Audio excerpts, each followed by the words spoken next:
You don't even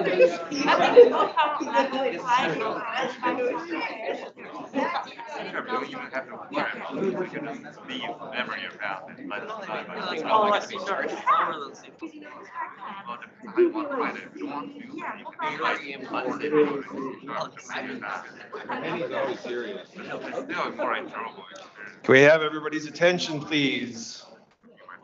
I have a microphone. They gave me a microphone. Who knows the date today? Why is that significant in Disneyland, in Disney Channel? Anybody? Phineas and Ferb, anyone? 104 days of summer vacation. There's 104 days of summer vacation and school comes along just to end it. So our annual problem with our generation is finding a good way to spend it. Like maybe building a rocket or hacking with friends. All right, Joel Iverson, everyone. Well done. All right, greetings. Welcome. My name is Joe Lubomirsky. This is Kenny Moore, who's trying to figure out the microphone. We're the co-chairs for this year's Hack with Friends. We welcome everyone in person and those of us joining online. I have the controls. Hacks with Friends is sponsored by the Office of the Vice President for IT and CIO and is made possible through the efforts of volunteers from across the Michigan IT community. You all are in the Michigan IT community. It's a wonderful community.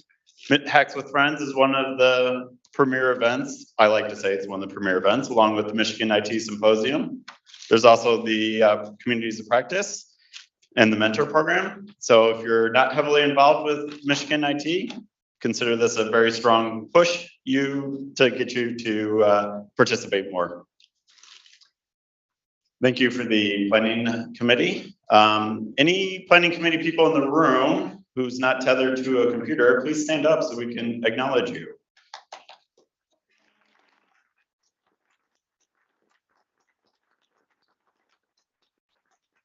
Thank you. This has been months worth of weekly meetings to make sure that this event goes off smoothly. So Kenny and I will try our best not to ruin that. I think I already did. Yes. Try to fix it from Joel. All right, so we're doing our 3-minute presentations. We're not. You all are doing your 3-minute presentations. That's part of the event that we're at right now. Oh, this is your slide. Yeah, so just sort of what they are. It's kind of like a lightning round of presentations, right? We know that you prepared both the short and the long ones, so all of you expect to make it to the next round. But do your best. Hopefully you've already practiced, you've timed yourself out. Those of you who are coming up next, just keep track of like where you are in the order, and remember that issues 3, 9 are missing. So if you're after those, just keep track so that you're prepared.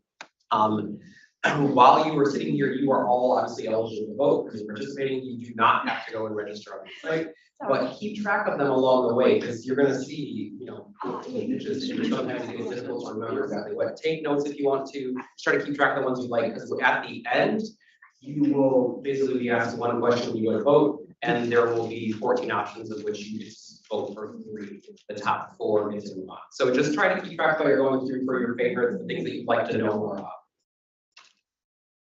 I guess that's it. Yeah, team 1, come on down.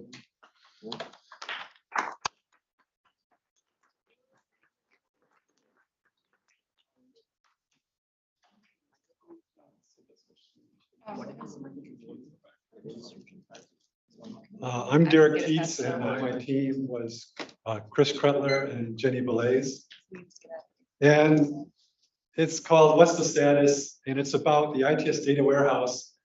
And we want to get an alert when highly visible regular scheduled refreshes are running late. And then you might say, what about low visibility that runs on a weird schedule? And I say that's way more trouble than it's worth. We had, so we run our jobs through a scheduler, and we used to run them through Unicenter. We had an upgrade to run my jobs. And in Unicenter, we did have a way to send our running late alerts. But we moved to run my jobs in the cloud several years ago, and we still only have one refresh with that kind of an alert. So apparently it's not that easy to set up. So in the past, probably some of you know, we've had other initiatives of this kind, slightly different because this is just an alert. And other things people have tried to do this with like Denoto business objects and Tableau. And I don't think any of those solutions have made it into production. So in our hack, we did consider using Splunk as a solution, and we searched through all the logs, and we didn't come up with any type of detailed information we needed from those logs. So we also considered using our latest tool, Informatica Cloud, and we got a scaled down version working with 2 sources. And I don't think it's going to have any difficulty moving this to prod. And it takes advantage of existing tables that we have, where we have the last refresh date. Another part of the solution is a new table that has the time the refresh is expected to finish. I'm not sure that, I don't know where that information might be nicely consolidated anywhere else. So this is a picture, like the first half of this Informatica cloud mapping. And you can see we're sourcing from SQL Server and Dart, and they have a table that's called ETL control. And then we have also in Oracle database, we have tables that are like this GL status. We have a lot of tables like that. And we only wrote it for 2, as a prototype, but we'll be adding other selects to all kinds of different other places where there's refresh information, if we decide to do this. Then we union them all together and put them in one, like a staging place in Informatica. Then taking this from where we're unioning together, we look up in a new table what the SLA is and the warning time we have for that. And then we compare it against the time it's running. And then if it's late, we run it to a CSV file to be attached to an alert email. Is that it? That's 3 minutes. Thank you, Derek.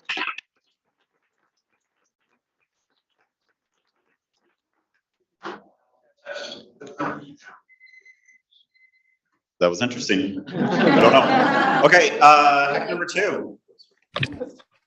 I believe we have a virtual presenter for hack number 2. Any in-person representatives for hack number 2? All right. It will be just a moment. All right. So, hi, this is Jack Stewart. I'll be your virtual presenter. I trust you can hear and see me. Hello. We're here. Oh, You're good. thank you. All right. So, welcome to the staff recognition hack presentation. Slide 2, please. Everyone likes to be thanked for a job well done. Michigan Medicine and ITS both have staff recognition pages, but we wanted to emphasize inclusiveness and build something for the entire university. So please pay attention to the tiny URL on the second slide. Our app is live. Slide 3. The tech stack for this app employs containers in OpenShift and AWS, SQLite, Python, and Django, as well as Bootstrap CSS for the front end. And slide 4, please. This is what a user will see, or that is the sender of the recognition will see in the app. When this app is behind Shibboleth, it will fill out the sender's name automatically. Next slide. The sender will then see the postcard. Slide. The recipient will click to see the postcard, and the recipient will receive a card as well. I'm sorry, the sender will receive a copy as well. And then this page shows the sender's previous recognitions. What else do we have to do to this app? We'd like to finish the Shibboleth integration because we'd really like to add a CC to the supervisor. We'd like to incorporate inspirational photos, and we'd also like to add a link to the profile pages so that you could revisit past postcards that you've sent. And we also want to prevent someone from sending a postcard to themselves. So anyway, thank you very much for your time.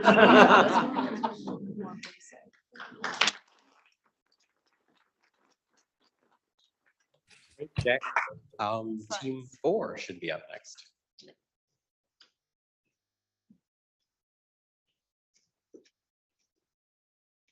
Hi. Tell me when it starts. Does it start literally right this second? Okay, and then how do I function? How do I work this remote? This does it? Okay, excellent, cool. Haven't done one of these in a while. Hi, my name is Alexander Kavadas, and I'm presenting on pitch number 4, analysis of unutilized scholarship funds. So we all know this is the problem, is that approximately $49.3 billion in grants and scholarships are available to college students nationwide, but not all of it gets awarded. Why? And how can we make sure students receive that assistance? Because as we know, college is expensive and student loan debt is rising. So we know, and the university has taken certain steps, such as like the Go Blue guarantee, and has made pushes to try to help more students afford college and leave college with less debt. I looked into the Pell Grant specifically, and I found out that in the academic year of 2020-2021, the federal Pell Grant total funds available was $26 billion, and yet $3.75 billion of that went unclaimed in 2021, and that is 14% of the total. And that's significant. Where does all that money go? It should go into people who need it. Why is this happening? Scholarships can be extremely specific. There's scholarships that say you have to have gone to school in Connecticut and also have an interest in potato farming, and and the potato one will come up again later. That's a real thing. They're extremely difficult to find, particularly for international students who are not used to navigating American websites and knowing where to look. And then there's also the problem of not understanding what they're eligible for. In 2021, 43% of high school students did not even complete the FAFSA. So they would have no idea that they would even qualify for any sort of federal funding. What can we do? So what we're proposing is a website that will match scholarships that are relevant to you based on a profile that you fill out. This is an example of what you might see when you join it. Fill out some very basic information, and then it'll ask for more information. And it can get more granular than this because, as we know, scholarships can be incredibly specific. I think it would be amazing if this is an example of a real email that goes out to newly accepted students to the College of Engineering, where we talk about making college affordable. And at the very bottom, I included a spot where we would link to our Scholarship Finder website, reminding them to complete the FAFSA as well, but using our Scholarship Finder website to match them with not just federal and university funds, but external funds. So scholarships that are private, come from anywhere, and it will use an algorithm to identify keywords that will match those scholarships with you and deliver you a results page similar to search results like in Google, where it will show you scholarships, give you a little bit of information about them and how to apply to them. And we do it better than financial aid. Thank you. All right, on the team number 4. Five. So close. Clicker real quick. Click works. All right, hello, I am Robin Meeker. This is Why My Sad, a data-driven analysis framework. That's a lot, so we're just gonna call it My Mood. Trigger warning, we're gonna talk about mental health and suicide. If you're uncomfortable with those topics, please close your ears for the next 3 minutes until the next pitch. So what problems are we here to solve? People are sad, they don't know why, and that probably applies to everyone ever associated with the University of Michigan. So how can we do something about this? My Mood is going to track your mood and contributing factors to your mood. That will help build self-awareness of what influences your mood, and with that awareness, you can then work on improving your mood. Additionally, we have helpful resources to link people out to other already existing well-established resources. So what can we do? We provide exploratory statistics to help people do introspection and figure out what might actually be influencing their mood positively and negatively. For those who aren't analytics masters, we have a suggestions engine that will go through and look at all of this data and actually give you ideas about what you might be able to do to improve your mood. We link out to university resources such as UHS, CAPS, and FASCO. We also link out to third-party resources such as virtual counseling or meditation and mindfulness apps. If our system detects that someone has very bad thoughts, like suicidal ideation, we will immediately link out to the National Suicide Lifeline and or to 911, depending on the situation. Our goal is to be a one-stop shop for starting your mental health journey. Ultimately, you will need professional help if you are truly in a bad place, but this is the place to start, and a lot of other solutions are bad at starting you on this journey. So what we have built out is we have built out a front end in Node, which connects back to a Python middleware API. This has machine learning and AI built into it to do things like sentiment analysis and figure out where your mood actually is at based on your input and other data, such as it'll also do things like connect out to underlying microservices. This is the framework part, which can pull in existing data from APIs all over the web. This will help figure out what's actually contributing to your mood. Our goal is a mobile-first app, so we are looking at something looking like this for our final design. But as of today, we are already built out and we have a functioning user journey where you log in, you see your mood for the day. You can either ask for help or give it new data. So there is, you rate your mood 1 to 5. You can put in a full-on journal entry or just throw in some hashtags if you need to be quick. See your past entries. And then you can explore things like your mood over time. Look for help. In my case, it's telling me to drink less coffee because, as you might tell, I drink a little too much of that. And if you need a little more help, here are links out to things like mHealthy, FASCO, or the Calm app so that you can get the help that you need. Thank you for your time. I'm Robin Meeker. Thanks to everyone who helped.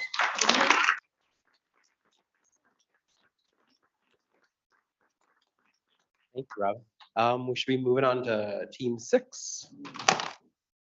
5. Oh, that was. Yeah. 6 is virtual. Yes, we are virtual. So my name is Jeffrey Rozick, and my co-team member is Chris Marr. Together, we are pitch number 6, No Worries Wolverine. Every day, we take chances with our physical safety, whether we are commuting home from work or school in the dark, hiking or exercising off the grid, going on a blind date, or simply just living alone. If we don't show up where we plan to go, will anyone notice? And if so, when? How long will that take for people to notice? Last fall, this very event happened at MSU, where a student went missing on a Halloween weekend and wasn't found until 3 months later. Not knowing what happened set off endless speculations and caused the community to suffer as it lived in fear during that time. Our pitch is called No Worries Wolverines. And over the past 2 days, we built a mobile check-in application that notifies your contacts when you stop checking in. It works by installing the app on your phone, choosing your contacts, and adjusting the time length. Anytime you would like to activate No Worries, you only need to press play to begin your check-ins. As the check-ins in time become near, you only need to press the check to reset it, and your check-in time is now extended. When you want to turn it off, simply press stop. Your contacts will get notified via SMS text messages if you've missed your check-ins. And I can show a really quick demo since I'm doing good on time. This is the application. You can adjust your time here. Your contacts are here, so you could add another contact if you want. I front-loaded a few just for expedience here. Hit play, the timer has started. And then now if you do a check-in, it gets reset to 57 minutes again. And so every time you do a check-in, it ends up being reset and then it counts down. You can click stop to turn it off at any time. And moving back on to our pitch, like we'd love to give you a bigger example of that. You know, if you move us on to the next round, we have a fully functioning app with SMS notification and everything. So let's not let our fears stop us from living our dreams. And please vote pitch number 6, No Worries Wolverines, to help others live a worry-less life. And on a side note, I'd just like to add that there are so many practical uses for this type of application.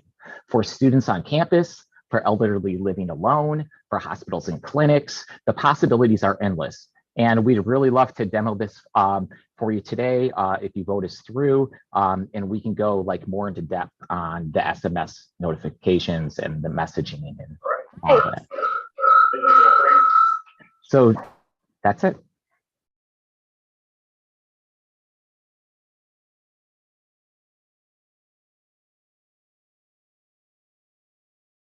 Oh, can't hear.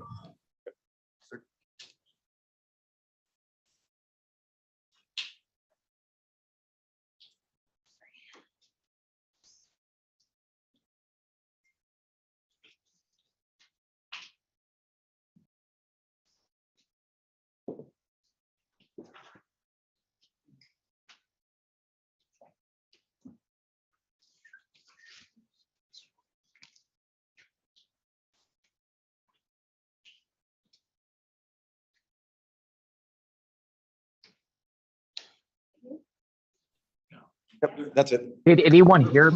Were people able to hear me? I hear that there were complications. Was that able to go through? Yeah, we heard you just fine. We hear you right now. Oh, okay, great. Okay. Some people were someone said hearing bed springs or something, so I just wanted to make sure. Okay, so we're group 7, and we were focused on identifying data so we can enable and archiving of massive data volumes. Okay, this clicker's not working. Huh? Oh, there it goes. Okay, so the problem, the amount of data we have is exploding. The amount of, to give you an example, the amount of data that we're currently storing on the high performance reach and storage service doubled in 2 years, which is about a 30 to 40%. Something we didn't have up here is that actually Google Drive is following kind of a similar trend of 20 to 30% per year data growth. And so that means we're doubling the amount of data we're storing every 2 to 3 years. So what we need to do is we need to basically identify data that can be deleted or can be moved to a lower cost, long-term storage option. A lot of data is actually abandoned after its first use, but we don't know if we can get rid of it. And high value data, can be retained for reproducibility and different things like that. A lot of times we run into is you walk into an office and you point at like a storage system, you're like, are you using that? And they say yes, but it turns out they're using like 5% of it. And how can we actually identify that at extreme scale? The problem is the traditional commands that we would use to do this are extremely slow and they aren't reproducible. That is, you do it one time, you got to run the whole thing again to do a different question. So there's a significant cost savings potentially from this. If we delete unused data, obviously it's 100% cost savings, right? That's the kind of cost savings we like. Make it cost 0, but just delete it. The second thing is just an example. If we move from like a high performance storage option like Turbo down to an archive storage option, the stated rate is just 7.8% cheaper, something like Amazon S3 to Glacier Deep Archive, similar kind of savings. So what did we come up with? We utilized Goofy. That's literally how you pronounce it. It's from the Department of Energy, stands for Grand Unified File Index. It was designed for something 100 times bigger than our problems, billions of files and dozens of petabytes. But we want to use it as a system to be able to generate reports to inform people what data has been accessed when and by who. And nice thing about it is it's a gigantic mess of just SQL under the hood. So you can basically make any report you want, but it does it all in a highly parallel scalable way. If you want to see 30,000 SQLite databases, I can show you that from this project because it literally does that, one per folder. But it scales out and does everything in parallel. And this is an example of what it gives you. This is an example of something. By the way, this is 20 terabytes of data. 15 terabytes of it, or 75%, has not been accessed in 180 days. And at that kind of thing, that's a pretty significant cost savings. I think it's cut off on the bottom where the cost savings is. But this only took a couple of seconds to actually generate the initial index and then the query, and you can keep redoing. You generate an index and you can query it over and over. So Yeah, so this is basically sorting by users. This would be like a typical use cases where you go ahead and see which users are using the most data. You can also do this by miles. And we can save a ton of money.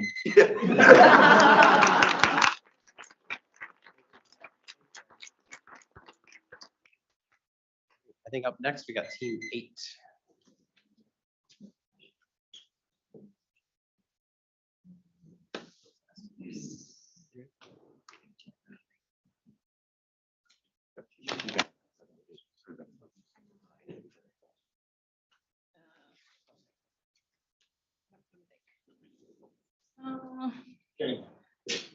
I think might have someone to flip the slide. Oh, yeah, she'll do that. Okay. Yeah, you can go. Yeah, she can do that. Yep. I'll do this slide for you. Okay, cool. Thank I you need you. so much. I need you. I'm like, well, like, She's doing the slide. perfect. Thank you so much. Don't have everything memorized in my head, so I need my script. Cool. Can people hear me? Perfect. Yeah. Okay, so hi everyone, we are the team 8 and we bring you the BCI support Slack bot. Next page, please. Cool. So let's start with the problem statement. So currently information about ITS virtualization and cloud services is distributed across several websites and FAQ pages. And this is causing an issue because customers cannot find service information all at one place very easily. And what's most likely to happen is they send out support requests. Since ITS staff has other commitments, it will take them quite a while to get back to the customers. So the current approach is not very efficient. To address this issue, the team decided to build a Slack bot. Now, so thank you. And now I give a high-level overview of why our team decides to pick Slack bot as a solution. First, Slackbot will make it easier for customers to find answers to their questions and be directed to the resources. So instead of like having to dig through a bunch of like random websites, now all they need to do is to send messages to the bot via Slack. And since Slack is available to the entire university community, this approach is quite inclusive. As for the uniqueness of our solution, so most bots only look for one resource set. However, for our bot, it draws information from multiple sources. It would first search in the Q&A maker knowledge base. If the bot doesn't find answers there, it will then connect to the TDX and search for articles over there. And if the customer is still not satisfied with the response, they can always request to have the bot to open a ticket on their behalf. And actually, there is a screenshot demo later. So here is a more in-depth view of the technology of the Slack bot. The Slack bot is powered by Microsoft Bot Framework Composer, and it is then deployed to Azure with a Q&A maker knowledge base and TDX APIs. The TDX API will allow the bot to look up live TDX articles and open tickets in a TDX sandbox environment. Next slide, please. Okay, so here is a flowchart highlighting the interaction between a customer and the Slack bot. This probably looks a bit overwhelming, so let me do a quick walkthrough. So basically what's going on is like the customer would initiate a conversation by asking a question to the Slack bot. Slack bot would then look for the answer in the knowledge base. If the answer to the question is found, good, it's going to return the info. Otherwise, if they need more info, they could always clarify their question or request further help by asking the bot to open the ticket. Next slide, please. So here is a screenshot showing how customer interacts with the Slack bot. As you can see, not sure if it is big enough. Very quick. Okay, so James asks a question, bot pulls info from knowledge base. Next slide, please. Very soon. Thank you.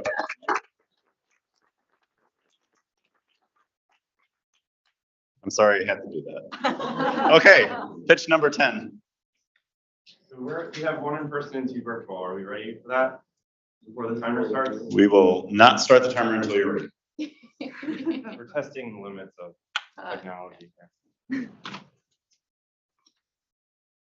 Just make sure I know how to use this first. Sweet. And you have Adria and Allison. Yes. And Adria will have screen share. Yes. Awesome. All right, I guess we're good. We can go. All right, I'm Will. This is the team. They were awesome. This design jam was about the Michigan app, which is great, has lots of users, but could be better, and we'd like to make it better. So with that, Allison, take us away. All right, so our methodology for this hack included multiple collaboration tools, Figma, Jamboard by Google. We looked at feasibility, level of impact, and level of complexity as we started making choices and decisions. So here's a brainstorm. We'd be happy to go through more of this if we move on to the second round. In particular, we looked at roadblocks, feasibility, and any decision-heavy or complex procedures. As we went into development, we made the ultimate scope determination of a personalization wizard. We looked at intake of demographic details, collect user interest, set preferences, whether it's academic activities, shared interests, responsive through pre-populated list of options, tags, and categories. It could include events and clubs. So we looked at user customizations so that you could further customize the experience. We defined several potential reasons and how to workflow as follows. So we ask certain, or we prompt certain areas in light yellow, and we ask certain questions to get the individual responses to ultimately get the customizations you see based on location, on and off campus, the different campuses, so the roles of the individual users, and some of their interests, including a location-based M-card discount area of the app. So to talk about this a little further, we have some outcome demos. We had two personas here, Ann Bear and Natalie, looking at the various campuses, their modes of transportation. We'll launch our demo and show you more.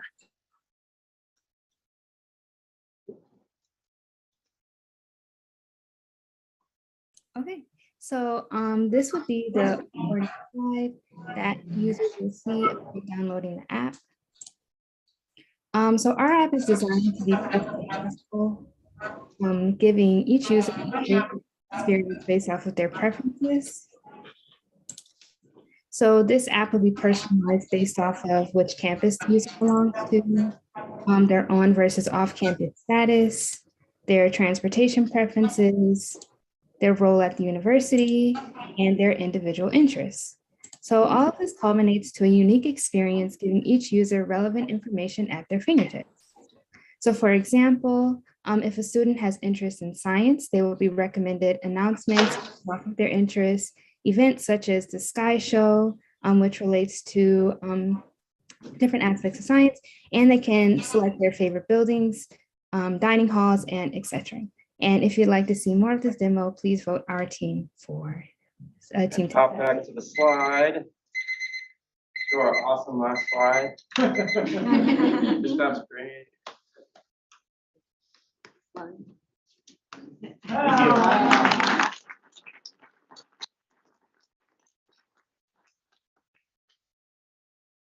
Thank you, Team 10. On to Team 11. Remote, excellent. Awesome job, technical team. That was sweet. Yes, good job, Anitra. And others. Combination. Combination. Combination. Dave, over here, please. Right. I'm sorry, you're 11? 11. Yeah. No, it's in the folder. So go back to the folder. But Shane was there. Oh, yeah. Right. Okay, let's see.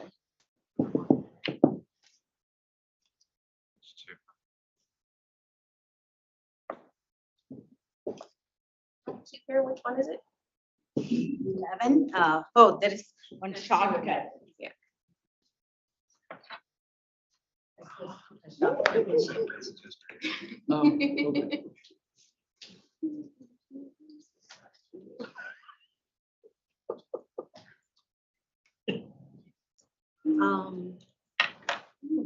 Adam said that he might join.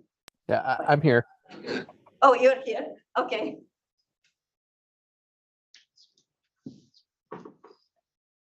Okay, yeah, our pitch is integrating Oracle database to Active Directory, and our presentation is very small because we were troubleshooting until last minute. But yeah, next. So this is our goal is to the desktop clients. We have a lot of Mac and Oracle users, Mac and Windows users connecting to the Oracle database using their own Oracle password, login and password and authorization. And we want to see whether we can follow the desktop, the credentials passed into the database and succeed in that, and also doing authorization. So this is the architecture. So the users will pass in the credentials to the database, and then it will authenticate with the Active Directory for groups and the password, and that's the architecture for that. And so we first started our pitch with the first day with most of our Oracle databases on Red Hat Linux 7. So we tried integrating Red Hat Linux 7 Oracle database for Active Directory. And we found out that there is 7 is integrated with Umich Realm, and all of our desktop is ADS root. So that caused a lot of roadblocks for us. Then we moved to started our focus on Red Hat Linux 8. So we had more success with Red Hat Linux 8. We were able to connect and authenticate as desired with 2 Linux servers. We attempted to do it with Windows client and also a Mac client. We believe the Windows client should work, Mac possibly not. We need to do more work on Windows. We learned a couple interesting things. I think we can move forward, and we may have a consultant helping us. Then we decided to try Radius, and so Adam will say a few words about that. Yeah, it on the surface it looked like it'd be easier to set up because you don't need a Kerberos key tab and to deal with all that. It's wasn't working though, and I think I've narrowed it down now that Oracle implements the Radius 1.0 specification, which only allows up to a 16-character password. And of course, I am using my account to test, which has a password longer than 16 characters. So I think that's the biggest source of the problem. That would be cool because it would add Duo to the process, but it wouldn't let you use 80 groups to control access, and you'll have to manually create users in the database.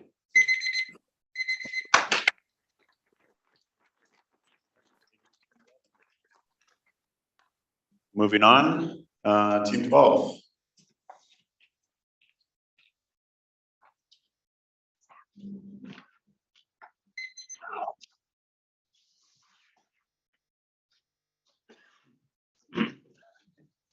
Hey, welcome to Team 12, Blooming with M Healthy.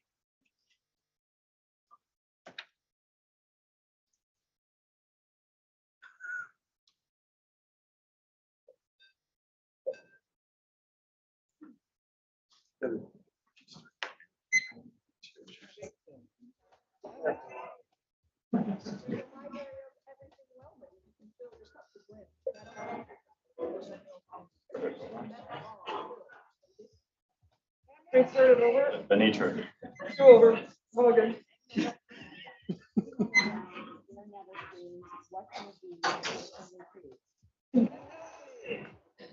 it's a pandemic, and we work from home. I need some guidance from director.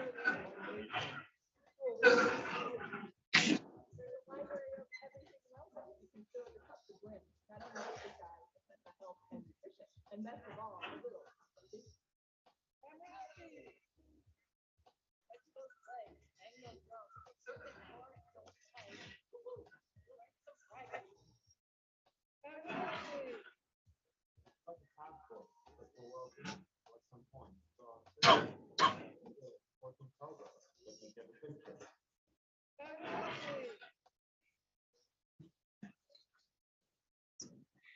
okay, so we did a survey in ITS DISC as the Unhealthy Champions to see where people stood, and we discovered that people were asking for information or activities and things to do that already existed. And so we decided to create this hack and build a way for people to find the resources more easily.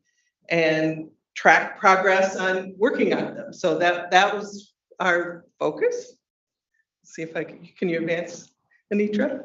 Not working for me. Okay, so the challenges that we faced were finding a way to bring all this information together in one site. And we explored a couple of apps, but we settled on Drupal, find something that was easy to use and sustainable. And so what we did was streamline and take the website pages from the Healthy HR app and put them all into a Drupal app. And we decided to create some customization so that it was a little bit more user-friendly and could easily track where we were. And we wanted to have everyone be able to be healthy and promote overall personal well-being. So what we did was we added some links. We got farther than we thought we would. We included some of the Asset Health website links in our initial app. Our next steps are to pilot with ITS. And we've worked on getting some incentives, some raffle information, our drawings to win, to add some incentives for it. And then we want to roll it to the Healthy Champs, and we want to roll out to all faculty, staff, and students. We want to give, this is our team, we want to give special thanks to Mike Schleif, our Drupal pollinator. And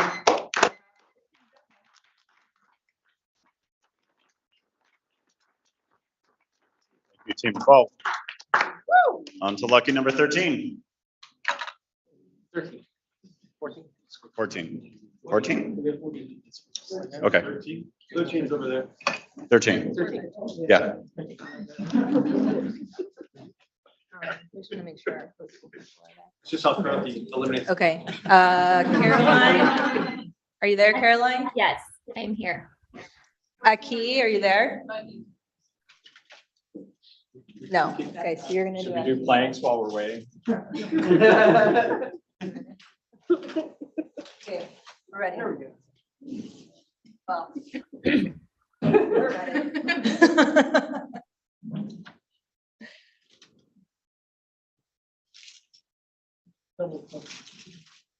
This time. Yeah. That's what it is. There we go. All right, the name of our pitch is Hello, my name is, insert dynamic student intro video here. Next. Our hack purpose. We know that student introductions are a vital first step in any community, but specifically in online communities. So I'm going to go off script and tell you, hello, my name is Angela. I know I wasn't supposed to do that. Next slide. All right, our goals. We have 3 goals. We wanted to support inclusivity with online teaching and learning. We wanted to support the development of digital literacy skills. And lastly, promote existing and new services at U of M, specifically with ITS. To achieve these goals, we created a Canvas module to provide faculty with everything they needed to implement the video introduction activity.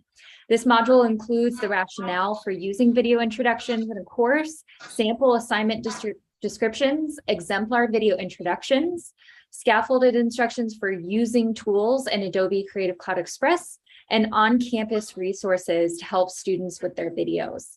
We only used university resources available to every member of the University of Michigan teaching and learning community, which are Adobe Creative Cloud Express, LinkedIn Learning, My Video, and Name Coach. Our module would be available in Canvas Commons, and instructors would be able to edit the pages to fit their needs. So some of the challenges that we had is that there's a lot of tools in this space, but to make this scale for especially large courses, we need to standardize onto one set of tools. We also have accessibility. Things need to be accessible. We need to have closed captioning and so forth. And what we found out is that there's no single tool that does this quite well. So we wanted to standardize on something, but we couldn't find something that fit perfectly. And so that's where we moved over into developing some solutions. So one of the solutions is we started prototyping custom roster. I did this in Plasmic. We're going to have we had some video or still images idea. We're going to incorporate name coach and pronouns. This is the recording part. This is how it might look if it's in Canvas. This is the gallery with the videos and the name coach stuff. The next steps. We were going to polish the modules and prepare for Canvas Commons and keep refining the custom solution, the roster design of that seems like something we're gonna go vote for 13.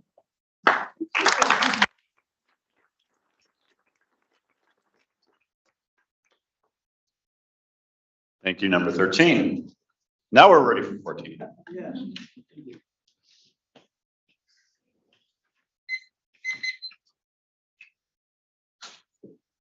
All right, good afternoon, everyone. My name is Kranti. I'm from ITS DIS team, and he's Brian Shinsky from Michigan Medicine. We're going to talk about pitch number 14, which is self-service RDA. Through the hack, I mean, we tried to change the problem statement, like who is using our data? So that's a pretty frequent question that is asked by the data stewards or various like leadership saying that, hey, who is using our data? I need to know, or we need to know whenever there is an upgrade or whenever there is some patching done or whenever there is an infrastructure move that is happening, they want to know like who is using the data for data governance purposes or for various reasons. So normally what happens is like we, the data stewards contact the DBA team along with access and accounts within ITS teams. And they normally, they manually get that list and it's an effort that takes hours normally. So all this information, like we wanted to save time by automating this process. And for that, we try to use a ITS data virtualization tool that's called Tenado. And just terms, what is RDA? It's a remote data access. And Tenado, it's a data virtualization tool that ITS launched last year. And it's like a magic enterprise-wide solution, which will kind of just combine all the data sources using a simple web UI. And this is the design. We have different data sources. The Oracle system is the one where we have all the shared IDs stored. The MySQL database or the MS SQL database is the one where we have all the contact information of the shared ID stored. And in the LDAP system, we have the first name, last name, and the department to whom it belongs to. So we try to use Tenado to kind of combine all that information. And Brad will explain the remaining ones and the challenges. Okay, so using Tenado, this was my first time using it, so I felt qualified to talk about it here. Installing it was could be troublesome. I had trouble installing it, but one of our team members did have trouble installing it. He ended up using remote desktop, remote terminal session to do it. We also had trouble with database connections being blocked by the ITS firewall, so we had to look for workarounds. One of the workarounds we ended up looking at was getting data via external data sources that were placed on Dropbox. But then Dropbox didn't work. Whoop, can you go back? Then we ended up using Google Sheets. Google Sheets worked. Google Sheets was a stand-in for us trying to get to MS SQL to get that middle mapping from MySQL. And then we had to find out the LDAP attributes that we needed to fetch for the report that we wanted to create. And then finally, we had to learn how to query when there was array data coming through Tenado. This is a visualization of what the query model looked like, each of those from those different sources.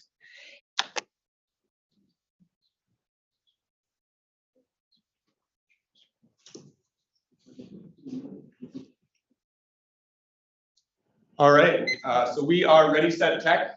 We're an interdisciplinary team across 6 departments and 3 campuses, and we took on the problem of improving the IT onboarding process. Does everybody remember being onboarded? Was that a super simple, slick solution? No, it's not. There's a lot to it, and we took a look at that from both the perspective of the hiring manager as well as the new employee, and we came up with basically a combination of 2 solutions. We created the Ready Set Tech Connector, which is an app that you're gonna, the hiring manager puts some inputs into, and then that informs their decisions when creating the new Canvas course that becomes the training repository for the new employee. So for a little detail, the connector, the hiring manager will enter the employee's career family, and that should query a database that then presents a lot of suggestions to the hiring manager about recommended access, software, hardware, and training modules for that particular job family. And then once you finish the entry, it should also send tickets to incident management systems like TDX or ServiceNow. It should give you a list of action items, and it should suggest Canvas modules for the custom training course. Here you should see a video, just a quick run through. This is through Red Hat. So you'll notice we're just putting in information, and as you select different attributes for the job, you'll get a functional decision tree. So your options are based on what your inputs are. And then once you finish all that, you should be presented with your next steps. You submit that and it should, send off the tickets, and then you should get this feedback in your email, just as a record of all your decisions. From here, we want to emphasize that we're trying to integrate as many tools as is. So we're touching ORs, in community, software directory, trying to leverage as many ITS systems as possible. The Canvas course here, again, is highly configurable based on your employee, because we have so much diversity on this campus. So some of your modules are active, some of your modules are inactive. You'll have a little module for your first day, things to kind of keep in mind. We wanted to make sure that it was open to all employees. So again, that's why we decided to have it built on campus. It should be easier, as a familiar platform, and it should be efficient, because there's a lot of human error when you're onboarding someone or being onboarded. There's a lot of gaps, and if you don't have a unit that turns over often, it becomes harder than it could be. So this is trying to address that. Okay. Thank you very much.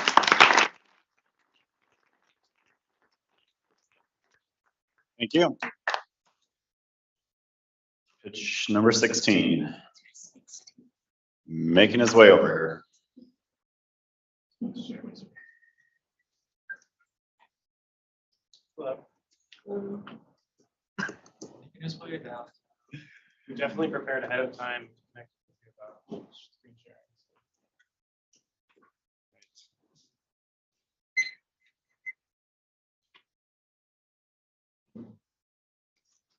I'm going to take over the screen. Okay.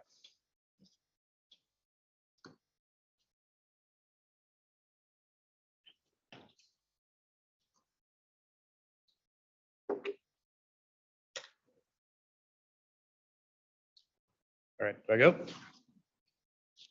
Oh, hi, my name is Cole Motley, and we are hack number 16, enhancing student success through early warning alerts. So we all know that tornado sirens give us the time to make good choices. In that same way, early warning gives students time to be proactive about academic success. These are the types of academic or early warning alerts that we have at U of M Dearborn that we're going to demo today. The goal today is to provide faculty members with an easy way to submit alerts for multiple students on their course roster into our shared advising system. We'd also like to close the loop with faculty members in communicating the alert result back to them. We'd also like to enable students to work with faculty and staff to improve student academic success. Ready for the live demo. Let's see how this goes. So what we did was we built a form that uses single sign-on that allows for the faculty member to see the courses that they're teaching this semester. Looking up here, I'm going to click on to CRM 101 to submit some alerts for my students today. On the second page, we will see the term in the course that we selected. Also, we're going to pick an alert that we're going to assign to multiple students today. I'm going to do low midterm grades. Here is an active roster of all the students that are in my course, and I'm going to pick a few of them and add some comments.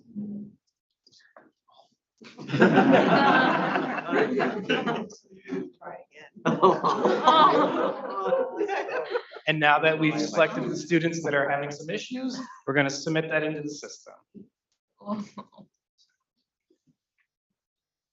And at this point, I'm allowed to go back to the beginning and select another course, or go back and go back to the same course and submit some more alerts. So the faculty members will use this process to submit multiple alerts at a time. So this is the faculty view. Jumping into the staff or advisors view into Salesforce, we can see a list of alerts. These ones were created earlier today. It takes a minute for the new alerts to come into the system. But these are alerts for staff to do something actionable with. I am going to click on this one just earlier to save some time in the demo. We can see the status of the alert is new. It's assigned to the student, and there's some comments that came from the form, and it's tied to the course that they're enrolled in and to the student's advisee case record. jumping into the student portal, the student has been assigned specific tasks that are related to the alert reason that they can click on and perform some actions. So we're going to pretend that the student then sees this task, schedules an appointment with their advisor. The advisor works through that process with them, and that they will close the alert.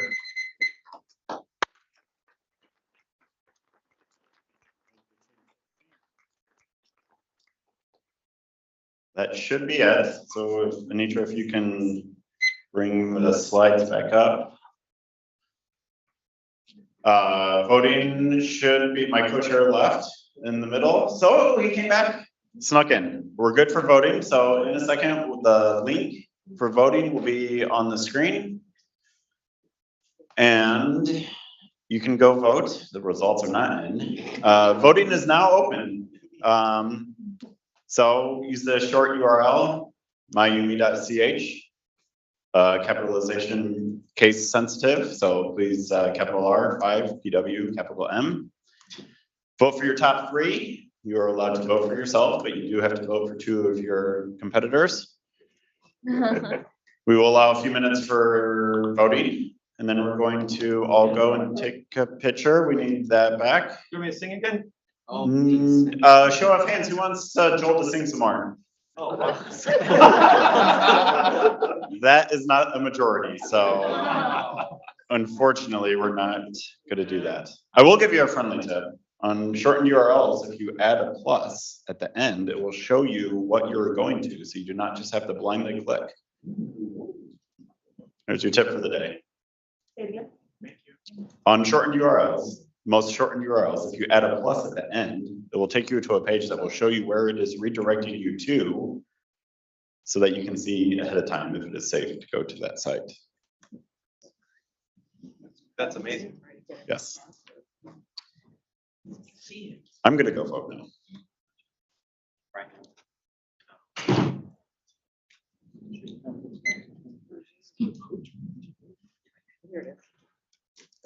He might be singing, I'm sorry. I'm not singing. So I heard any interns in here heard this already, but I went to the gas station and was gonna put air in my tire. And I went and I looked and it's all of a sudden it's like $4 to inflate my tire. And I walk inside and I was like, what's up with that? It's the price of inflation. Okay, Jeff Castle, if you're online listening, that's your joke. That's yours. You got a clap. You got a clap. I got a clap from somebody online, so that's worth at least 10 people clapping for me, you know. Inflating a balloon. Yeah, that one is done. I'm sorry, everyone. I knew where that was going. I just couldn't get across the room in time. So someone broke into my house this past weekend and all they took was our limbo stick. I mean, come on, people, how low can you go? Oh, that was worse than mine.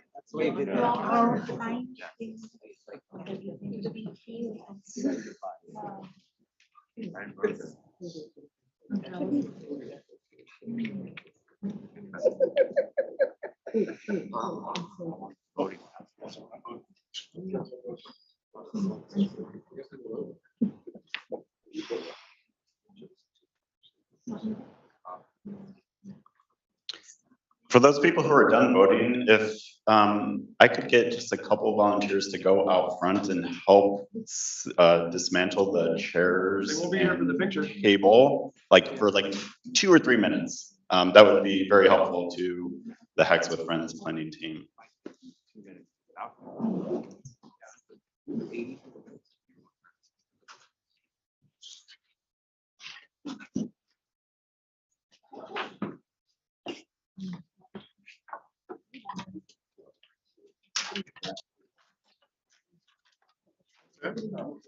Chairs. I don't need to be up front.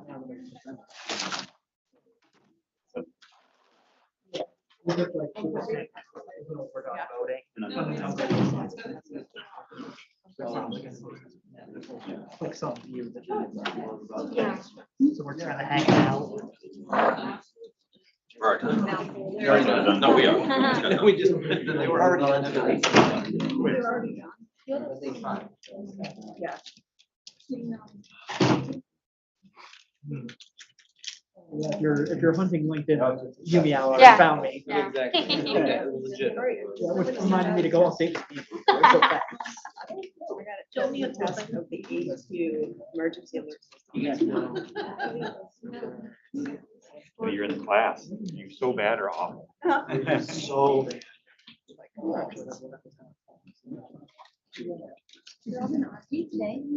I have no idea. Oh, no, I've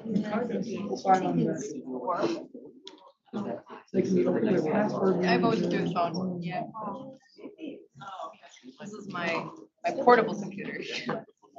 My other portable, my smaller portable.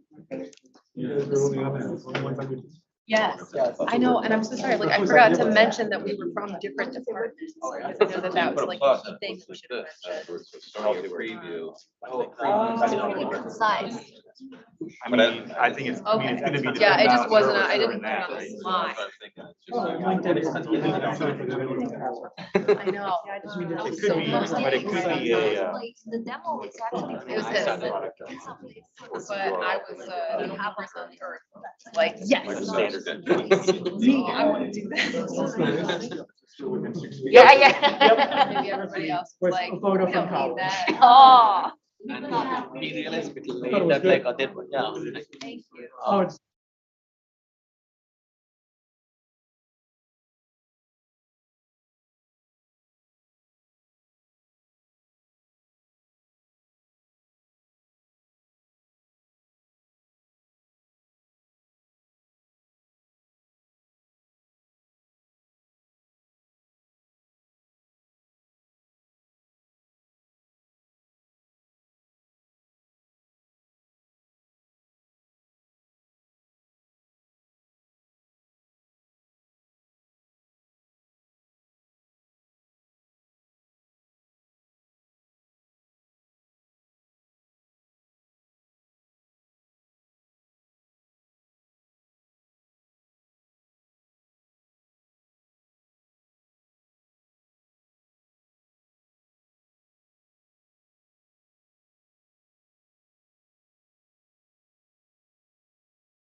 It's like testing. One more minute to vote.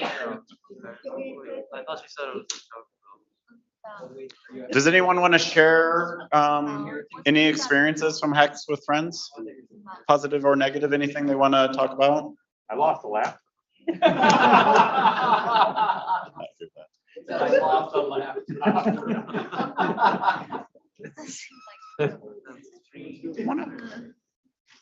Cole Motley from Dearborn, everyone. Please hold the applause. I just want to say that the pie from yesterday was really good. And we could do that again next year.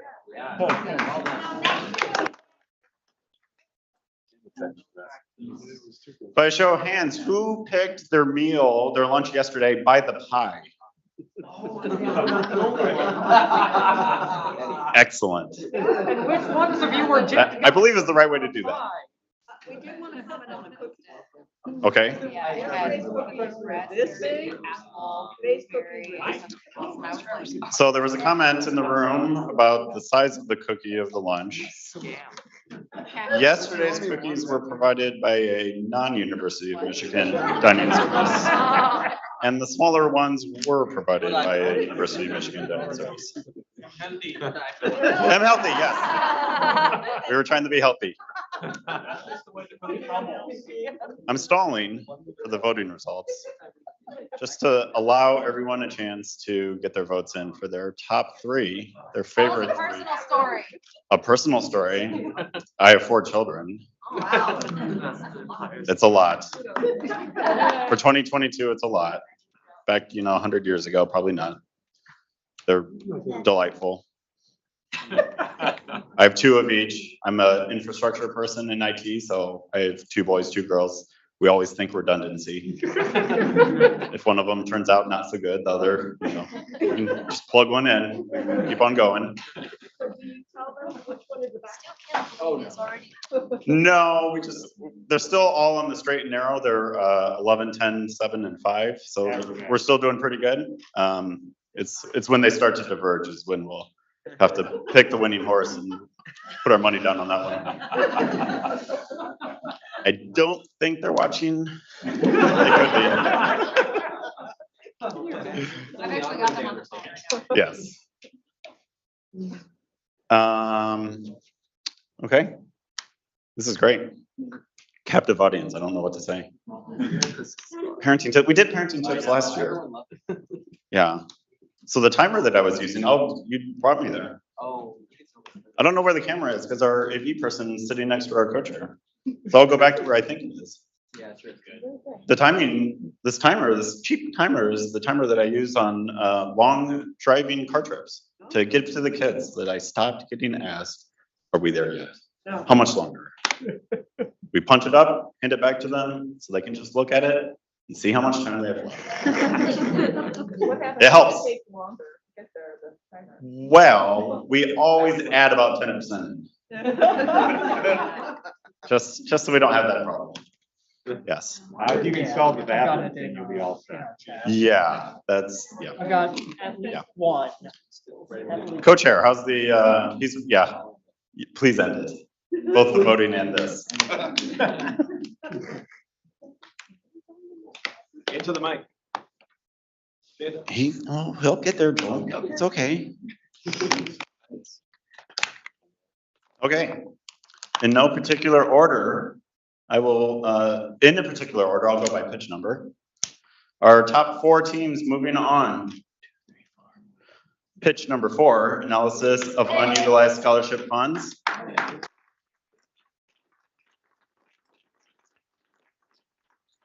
Pitch number 5, why am I sad? Data-driven analysis framework. Pitch number 15, ready, set, tech.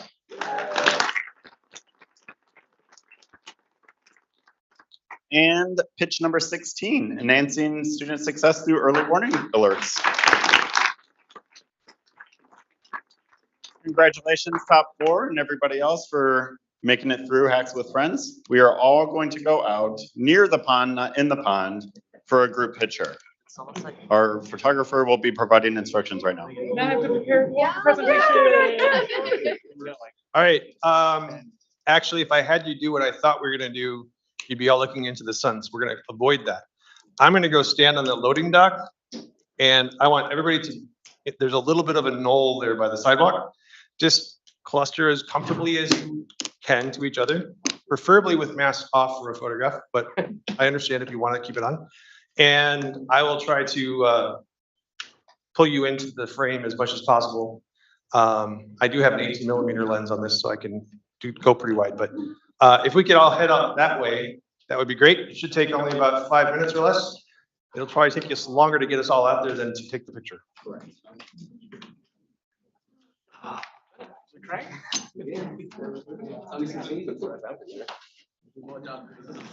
yeah, I know, but I'm like, I have one slide, let's go. We're doing that after the It's one of our goals.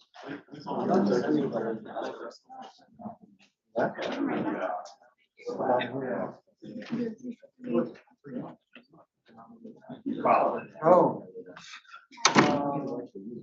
Yeah, that's the thing. Scratching itches.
Webinar people, sit tight, and hopefully everyone else will be back pretty soon. Actually, never mind, you can go. You can leave and come back. Bathroom break. Come back at 2:15 though. Don't get lost.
I'm like thinking of additional questions, but it's like.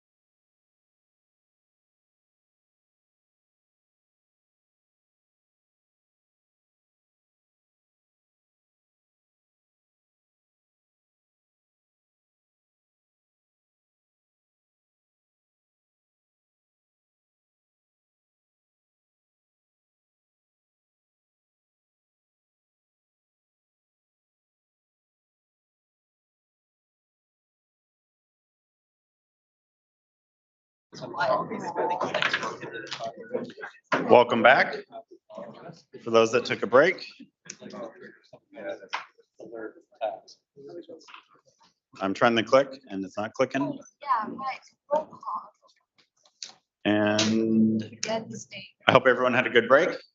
Did anyone make a new friend?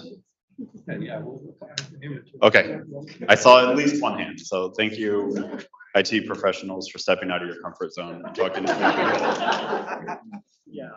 All right, welcome to the 2022 Hack with Friends final presentations. Oh, yeah, Winston. I would like to introduce our judges. For those people in the room, and Anitra will have the Zoom show those people on Zoom. Our judges are located in the back. First up, Carrie Schumacher, Chief Information Officer at University of Michigan Dearborn. Hello, Carrie.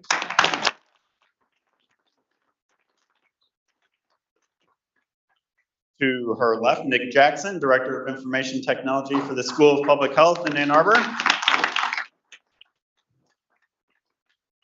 And on the other side, Andre Zolden, Senior Director of Technology for the U of M Michigan Alumni Association.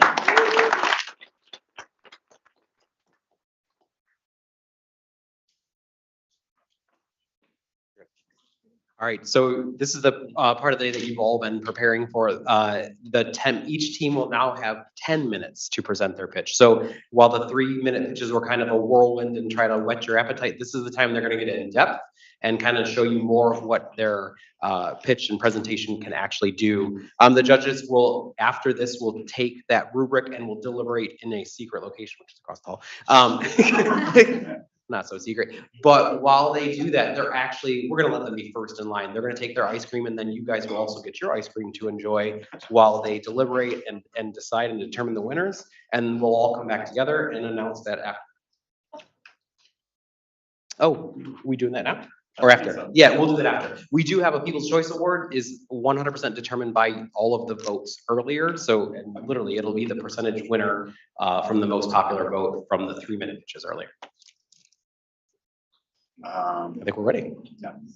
I think it's 4. Isn't 4? We're going in chronological order. Numerical order. Yeah. I don't know how old any of you are, but yeah. But yes, let's go numerical order. So pitch 4 should be up. Hello, it's me again. With more information this time. So let me know whenever you're gonna start the thing. All right, well, here's my intro. My name is Alexandra Kovatis. I am from the Communications and Marketing Department for the College of Engineering. Hi, this is Srinivas Perumal. I am a Business Office Administrator at ITS DISC. And our pitch is number 4, analysis of unutilized scholarship funds. So again, the problem is that scholarships are not always being completely used. For example, according to data that I got from debt.org, 2021, approximately $49.3 billion in grants and scholarships was available to college students. Not all of it was awarded. Why? And how can we make sure students receive that assistance? Oh, sorry. As we know, college is expensive. It's not getting any cheaper, unfortunately. One of the university's goals in the last couple of years, along with the Go Blue Guarantee, has been to try to get college more affordable for people. And that's something I think we can all agree on is something to move forward towards so that we all have less student debt. Personally, for me, I have a great deal. And so I would like in the future for, students to be able to take on less debt and be burdened by that. I looked at the Pell Grant in particular because that was the most recent and accurate data that we could use for a comparison. And I found that in the academic year of 2020 and 2021, federal Pell Grant funds available was $26 billion. However, $3.7 billion of those Pell Grant funds did not get claimed. Where did they go? I don't know, but they should be going to our students. So what we're doing is using that Pell Grant statistic and applying it to what it would look like for the funds that we have at the University of Michigan, since we don't have those real numbers. So we sort of extrapolated this way and made estimations using that 14% number. So what I did is I found that Michigan Engineering, for example, specifically, allocated $125.3 million in funds towards student aid in fiscal year 2021. And if the 14% of the Pell Grant model follows, that would mean that the unutilized funds would be $17,542,000 that did not go to our students. And you would like, we have a live dashboard that we made as well. And I do want to note this is a simulation. This is not real data. Part of our product would be, in addition to the website that we're proposing, we want to be able to track the progress, right? We want to know how much funds are actually still not being utilized. And we've broken it down by school, for example. And then in the lower one, we are looking at the percentage of unutilized funds by school again.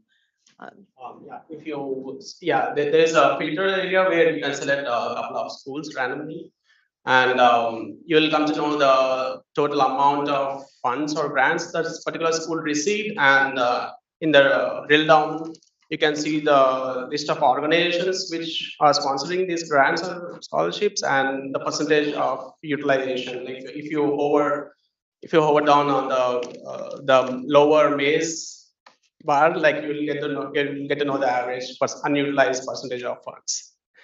Yeah, so this is the simulation again with a data set which we prepared manually.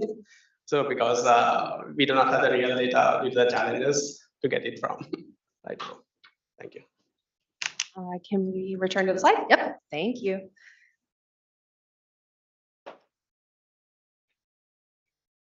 So why is this happening? Why do we have these unutilized scholarship funds? We know everybody wants money for college.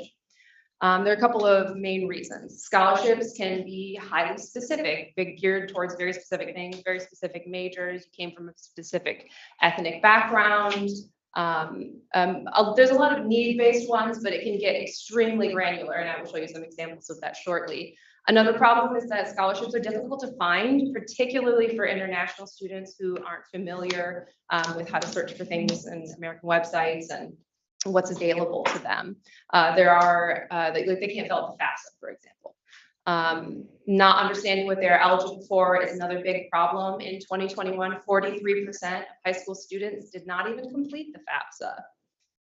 So a lot of times it's that they don't think they're eligible and they don't know what they're eligible for. So here is some highly specific scholarship examples. You don't have to read this whole thing. This is just a selection that I found. Just in the University of Michigan, we have several scholarships that are extremely specific, need personal knowledge of Korean culture, students with a foster care background.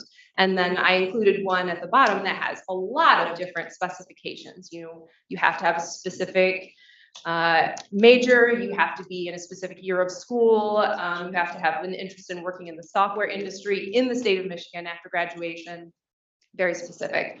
And some of the external ones, I picked some fun ones. The National Potato Council Scholarship, that is real.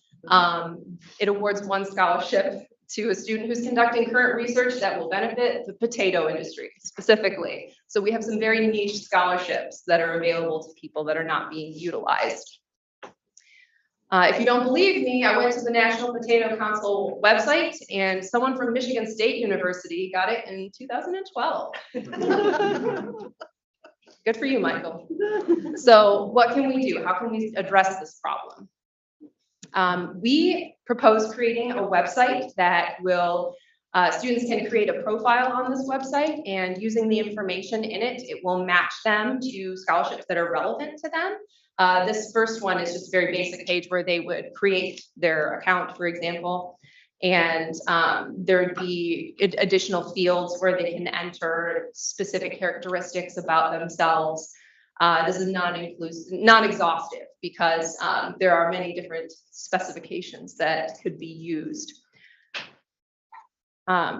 It would be advertised in the chain of emails that they get after being accepted. I used an example from one of the College of Engineering emails that we send out after they've been accepted, where we talk about making college affordable. You don't have to try to read the long one. I just wanted to give you an idea of what it looks like in entirety, and focusing on the bottom where I advertise that you should complete your FAFSA, of course, and noting that millions of scholarship dollars are not claimed, and a link to our scholarship finder where you can create a profile. So the steps to doing that would be you create your profile, you fill out as much information as you feel comfortable sharing. The algorithm will match your profile to a list of scholarships relevant to you using keywords, and it will provide information about the scholarships, deadlines, if you have to submit an essay, etc., and a link to apply. Additionally, we want to set up an automated system where you will receive an email every time a new match occurs, if a new scholarship is entered into the system. This will be through opt-in because I don't believe in sending you emails unless you want those emails.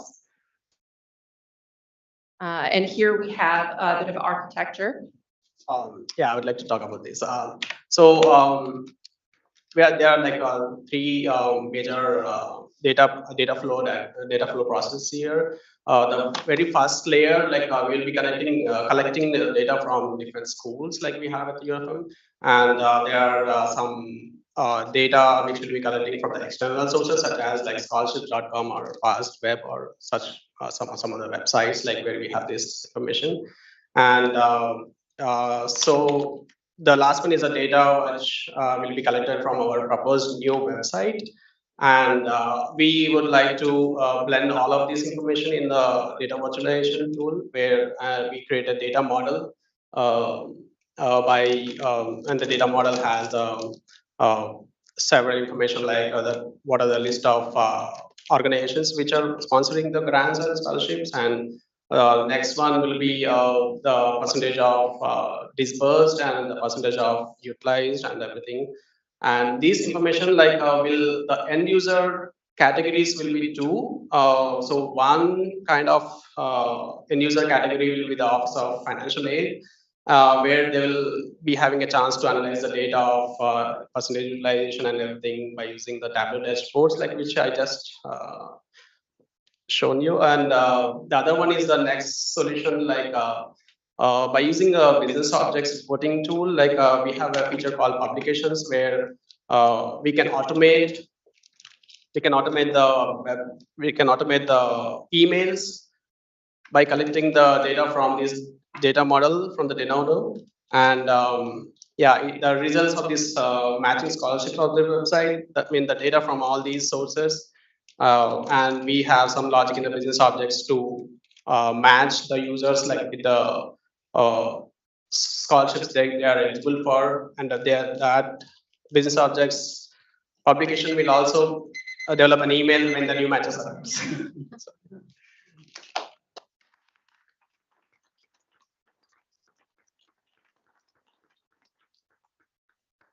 Thank you. That was team 4. Judges, you have about 5 minutes. If you have any additional questions you'd like to ask. I have a question. You didn't mention it in this presentation, but in a presentation you said there is an existing service that does this, but we do it better. And having a curious mind, I asked myself. I'm glad you asked. I actually didn't get to that slide, sorry. So currently financial aid does have a system where it will have you it takes the data that we have on students and it will match them to scholarships they're potentially eligible for within the University of Michigan system, and it's in conjunction with FAFSA, so federal and University of Michigan specific only. What I'm proposing is that we bring in this external factor where we have scholarships like the Potato Scholarship and other kind of niche scholarships that we wouldn't be able to match them with using the current system used by financial aid because they have very basic information. So I don't think anyone in the financial aid database has something that says this person's particularly interested in potatoes. I know I can use that example because it's my favorite. But to include external scholarships would be my goal for that. So the student is giving more information about themselves. Yes, and voluntarily. So the data source, there are data sources out there, like besides scholarship.com, that are like APIs that include some additional data like groups. Yes. Yes. I would like to add one more thing, like to your question, that like we have interviewed a couple of interns, like in our 2 days thing, like, and we found that like they were really confusing. It was really confusing for the students to go through each and every the financial aid, the information provided by the Office of Financial Aid.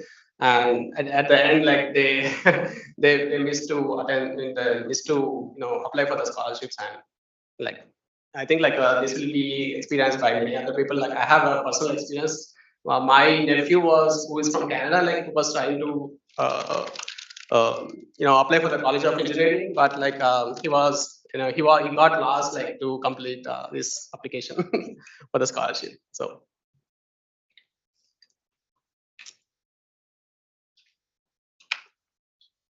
Any other questions?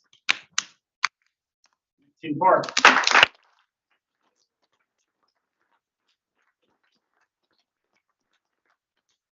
Number 5. That's me, and I need a podium, so I'm stealing this for no particular reason. Wow.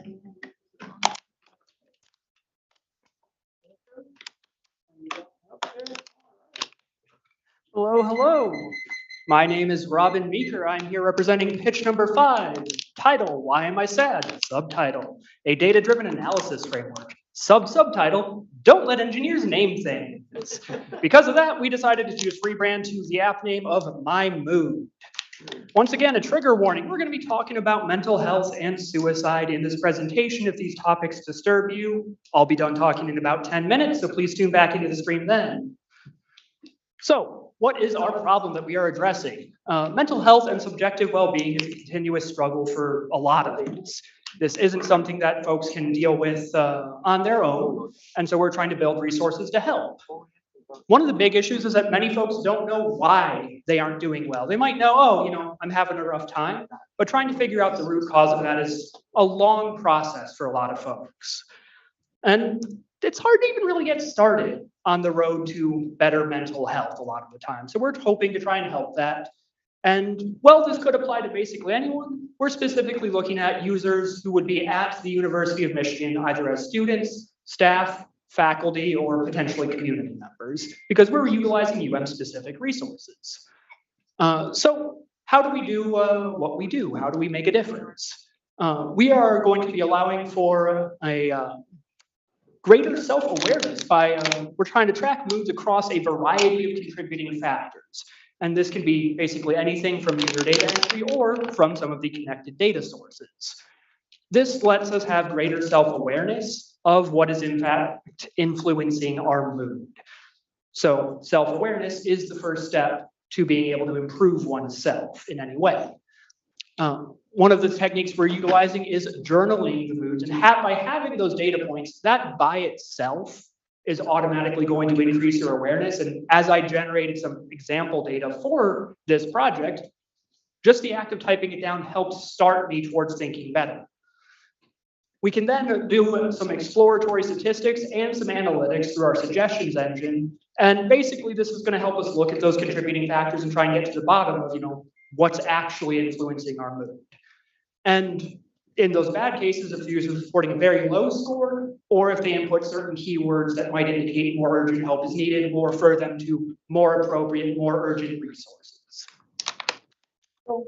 Then I wanted to talk about some of the data sources, some of those contributing factors, and where we might try and get some stuff from. Our ultimate key is user input data, but we're not asking for much. We have to make it easy for the user to interact with this. So all we're asking for is a mood score and either a journal entry or just something as simple as just a hashtag tired or a hashtag coffee, hashtag social. Keep it simple for data entry, because if it's not simple, people won't use it.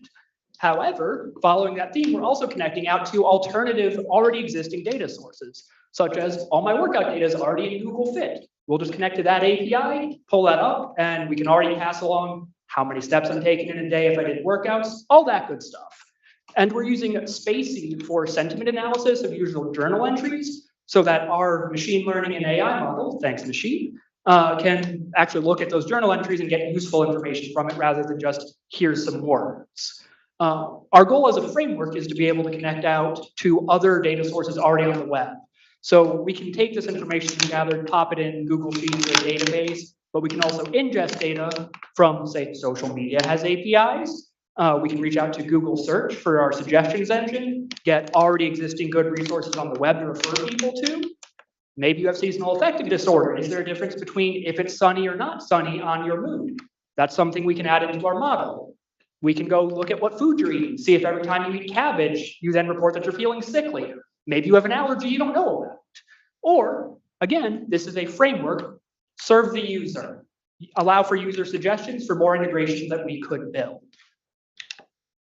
And then I wanted to take you through what the user journey looks like. So this is our starting page that the user comes into, and the user sees, here's my default score for the day, and they can either add a new entry, or they can ask for help right at that first screen.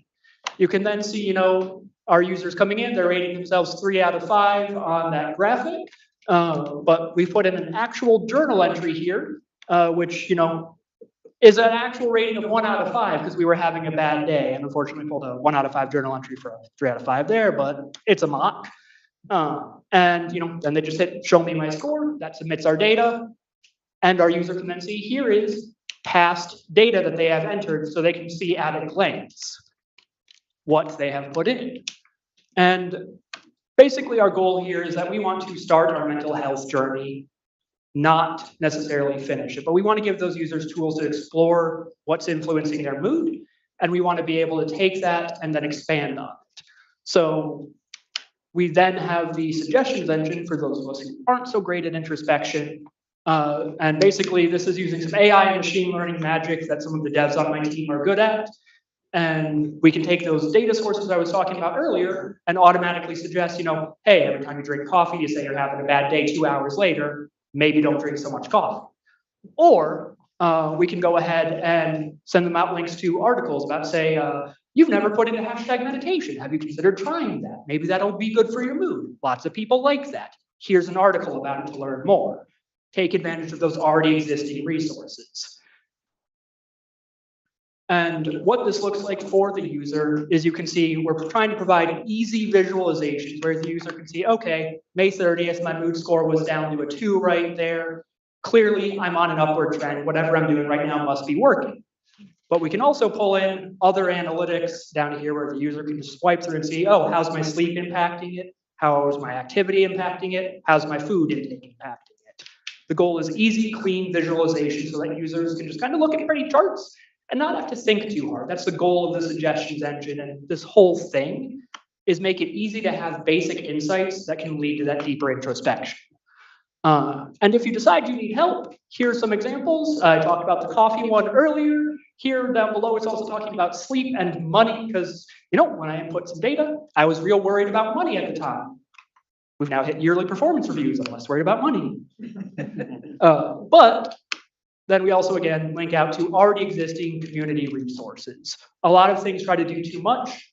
We're focused on being the front page that users start their journey at. And I mostly actually talked about this stuff already, but this is basically saying, we refer people out to other resources. But one of the big things I want to talk about is this last point here for what happens if you report, a very, very low mood, or you say a word that we identify as a problem. And that gets us to, our user here has input some very bad hashtags in here, including a hashtag suicide. And we immediately pop up and say, hey, this is a problem. If you haven't realized this is a problem, now you know, please reach out to these immediate resources that can get you the help you need. We're trying to identify that as early as possible, so we refer people out to the best resources. We use a bunch of cool stuff. We use React, Python, Deno, Node, JSON, microservices, deployed it on OpenShift, spacing text plot for sentiment analysis. Our designer made mocks in Figma. We deployed our code through GitLab onto OpenShift, and we used a bunch of Google services in order to help get us here. And there we go. I talked about infrastructure earlier. I'm not going to dwell on that too much. We used microservices. They look cool. You can see how we would federate out to other stuff as we need to. The point is that we can federate to whatever we can write code to, which is almost anything on the internet. And so then I would like to thank the team, the Hacks with Friends planning team. I'd like to thank the Pitch 5 team, Eduardo, Katerina, and Sal, who are not physically here, but were virtual today. Narmada, Nishi, Gauri, Meghana, Priya, and Yumiao, who are all sitting in the back, I think. So thank you all. Thanks to the Regents for giving me a job. Thanks to Jamie Guerra. He runs our OpenShift network that I deployed everything on. And not actually questions. We're going to launch a demo. And I'm going to check on my time. How am I on time? 1 minute. Cool. So we're going to breeze right through if you can get that demo open for me. So here is our homepage. This is the proving it actually works. So this is deployed live. It's on that laptop right there. We're going to add a new mood entry. And we're going to go ahead and click 5 stars. And we're going to type in awful, because that's how we feel right now. And what you're going to notice when we click show me my score in blue is we said it was a 5, but we typed awful. So it knows we're actually doing more like a 3 because our inputs don't line up. So let's go ahead at the top and we're going to click my journal actually. And we're going to say, here are my previous entries. Those are all being able to load in there, including that awful entry that we put in was right at the top. And we're going to go then to my progress up at the top. And you can see we have some live graphs that are pulling in that mood data. So if you click monthly mood in the bottom right, and you put your mouse over any of these nice little vertices on the graph, we will see, hey, look, it was day 19, my mood was 3. It's day 22, my mood was 4. And if we go all the way up to suggestions, you will see the live suggestions engine, including the scroll down to those university resources. Thank you for your time.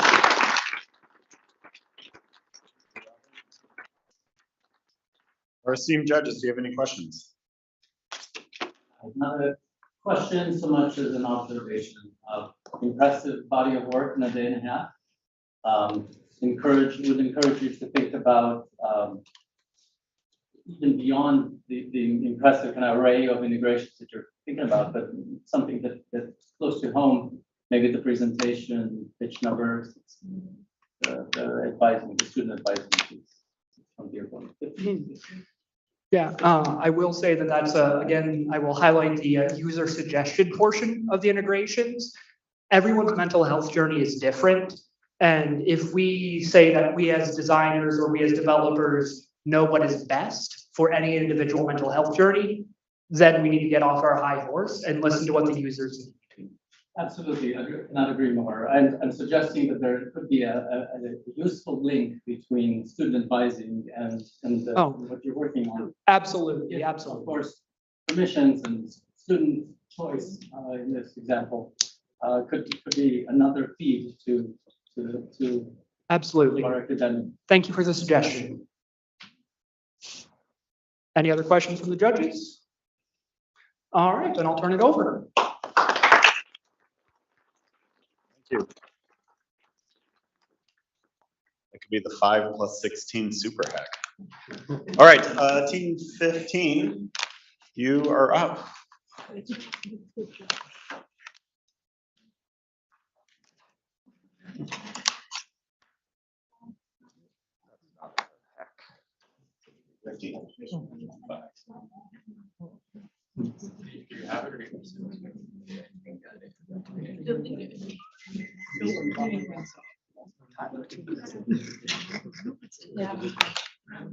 Alrighty, hello. We are Ready, Set, Tech, Group 15. Again, we are interdisciplinary team across 6 departments and 3 campuses coming from Michigan Medicine, Ann Arbor campus, and Dearborn. We took a look at improving the IT onboarding process. If you remember from my last one, I'll ask you to go back. Everybody here went through an onboarding, right? And again, was it simple? Was it easy? No. A lot of people here have probably been the manager who did the hiring. Was that really easy? Did you enjoy it? Probably not. You know, I use the name or the title hiring manager, but that's not like when someone does the hiring, that's not necessarily their only job. You are busy. You have a lot of other stuff going on. So it might not be at the forefront when you're doing hiring. But we decided to create the tool that's going to fix that, that's going to streamline that. And what we did was we created the Ready, Set, Tech connector. It's that application that all you have to do as the hiring manager is input the job title or the career family, and then go through and the application will suggest the things that your employee needs. What type of access do they need? If you're a My Workspace associated department, it's going to develop a ticket that's going to send it to My Workspace and get the text started for them. That's going to show up automatically and things like that. And then once you're done with that app, it actually is going to give you a readout that's going to inform everything that you need to create that employee's Canvas course. You know, again, I'm relatively new. I've just been here 6 weeks, so I just recently went through this. So we've heard from new employees all the way up to the Strategic Tech Advisory Committee that this has been an issue across the entire university. And so we are going to solve that. Okay, I'm Elizabeth Bowman and I'm from LSA Technology Services. I'm actually an instructional consultant and normally I do this kind of activity with a student and teacher role. But we're flipping the script a little bit for this.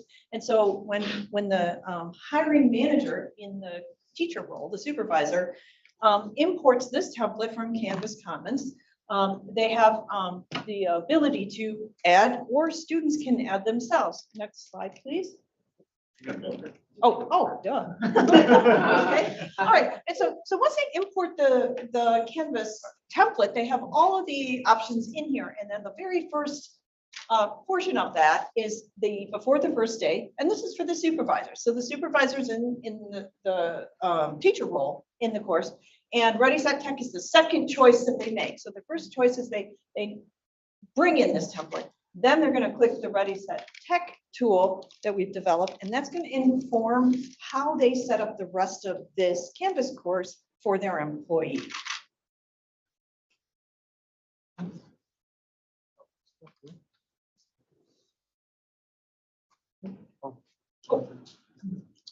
I forgot to mention, this is a self-enrolling Canvas course. So one of the things that happens when you're hiring people is that they're not added to all the systems yet. They can't see anything. And so the new employee can be given this link and they can already see some of the stuff that they're going to have to progress through, even if they don't have their unique name yet or access to all the systems.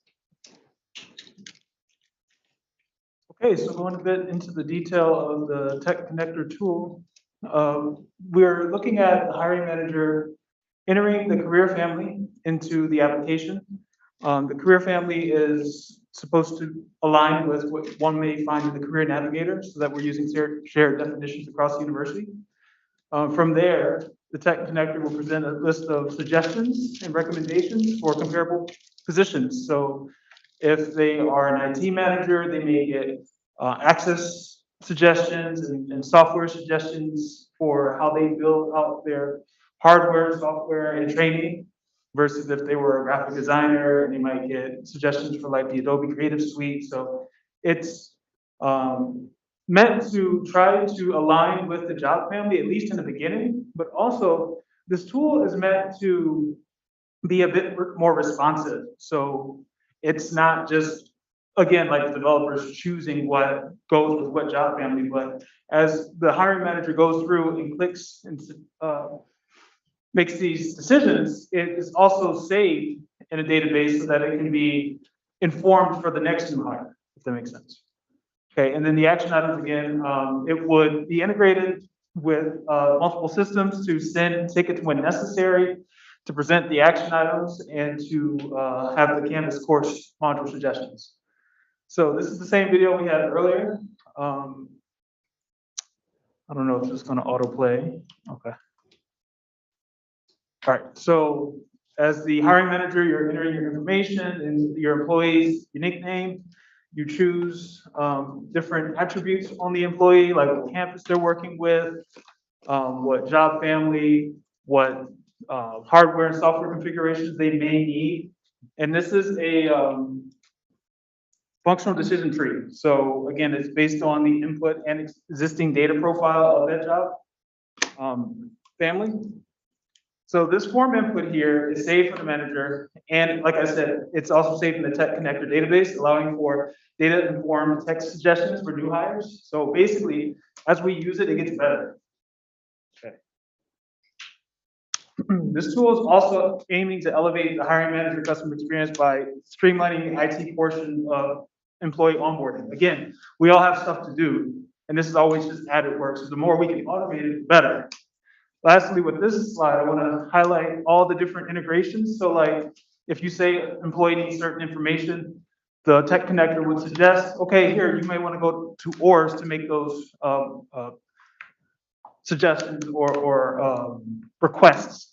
If they need access to special software, okay, here's a link to the Software Center, look for these profiles. The Software Center already has tags based on different profiles that would integrate with this. The idea here is that we would integrate with as many ITS supported systems as possible to leverage the whole one ITS, so we're not recreating the wheel or anything like that. And right here, what you're looking at is what basically a manager, after they got that report from here, you take that information and you basically, using the little green check boxes, check off the different modules in Canvas that you actually want your employee, your new hire employee to fill, to complete. And it gives the hiring manager, in this case, in Canvas, the instructor role to be able to fine tune that according to the needs that the manager thinks that the employee is going to need. Using that information that they've gotten back from the RedCap survey system. Thank you. Okay, so this is a very quick preview of what the course looks like. So this is the view from the supervisor or hiring manager, where you can see what they can click. And then we're into student view, which is the employee view right now. So this is the home page where they can click on the map. They can go to their first day. That opens up just an overview page. They can use the next button, and that'll just walk them through a collection of onboarding items where talk about how to get help. There's a whole bunch of different resources that this will scroll through of different collections and modules of content that the supervisor can customize based on their employees' needs.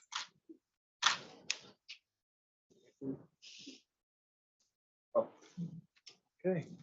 So we decided to leverage Canvas because we want it to be as comprehensive as possible and to be as available as possible to all employees, or even before they're even an employee with a unique name, having a public access, accessible course link. We wanted to make it easy so that it required minimal user input. You don't necessarily have to be the most tech inclined to take advantage of this system. And we wanted it to be efficient, again, so that there's a bit of a feedback loop where we're eliminating human error. The tech tool gets smarter the more we use it. And it saves employer and employee time with templates and suggestions. Okay, that's us, and thank you.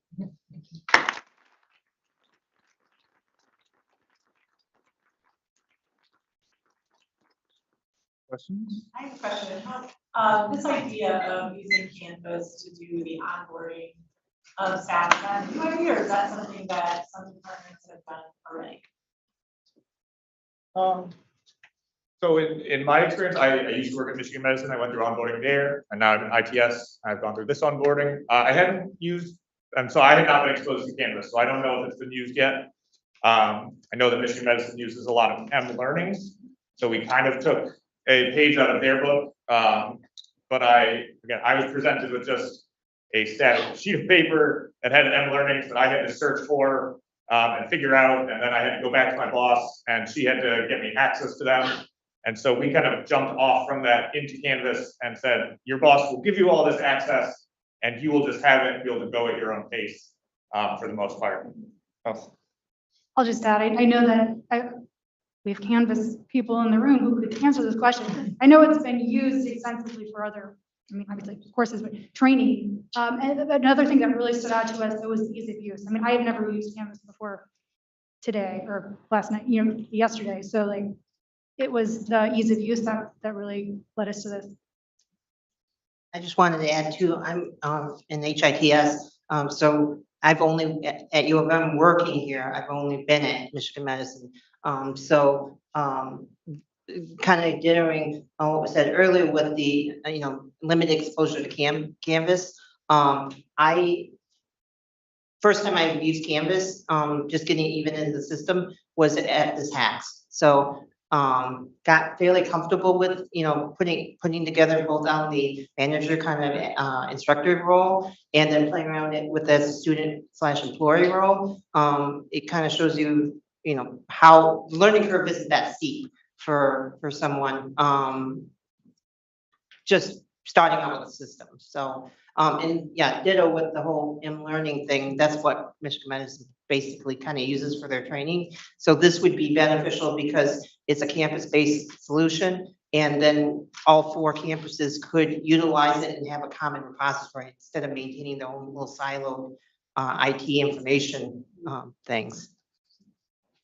Also, I joined ITS proper in February, so my onboarding is still fresh in my mind, and I just got a Google Sheet with a lot of lists. And I really appreciate my hiring manager. No shade there. I got through it. It was great.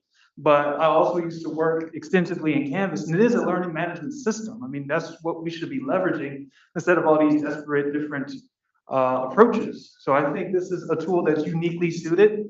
It may not be the snazziest and most shiny, but I think this is what it's for, in addition to, academic uses.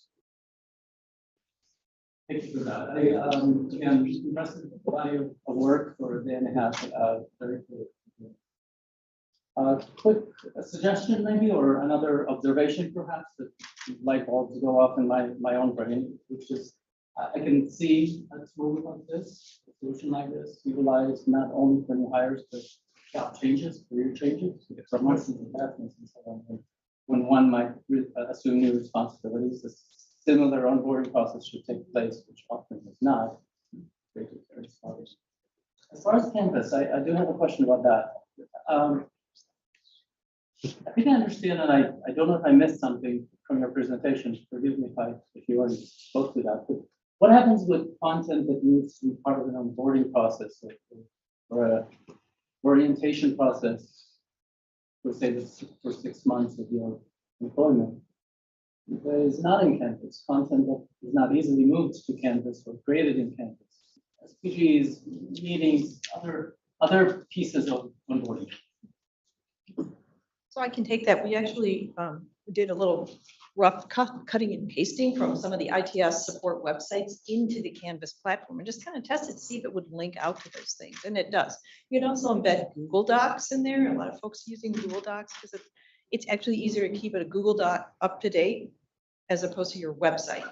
A lot of us are always updating websites because those activities are changing. So we didn't recreate anything that was in the content, and most of the content is actually built, believe it or not. But if you go in there and click, it's just going to take you to that resource. So it's sort of an aggregator almost of some of the resources that are already available on campus, so that it's a one-stop shop for the new employee who's trying to figure out what all the units are in the institution and where they need to go to get the information that they need. So does that answer your question? Yeah, it does. Thank you. Anybody?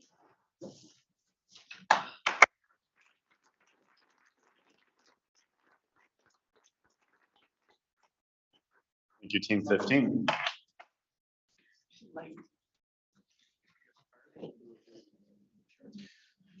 Team 16 is up next.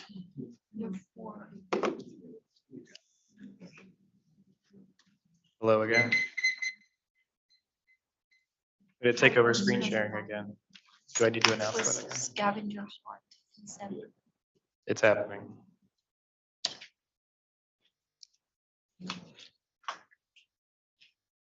All right. Once again, my name is Cole Motley. We are Pitch 16, enhancing student success through early warning alerts. The rest of my team is either out there or at home, but they're out there. So we wanted to expand upon, obviously, our 3-minute pitch and talk a little bit more about some of the background and how this project is feasible and complete, which might come in handy later for us.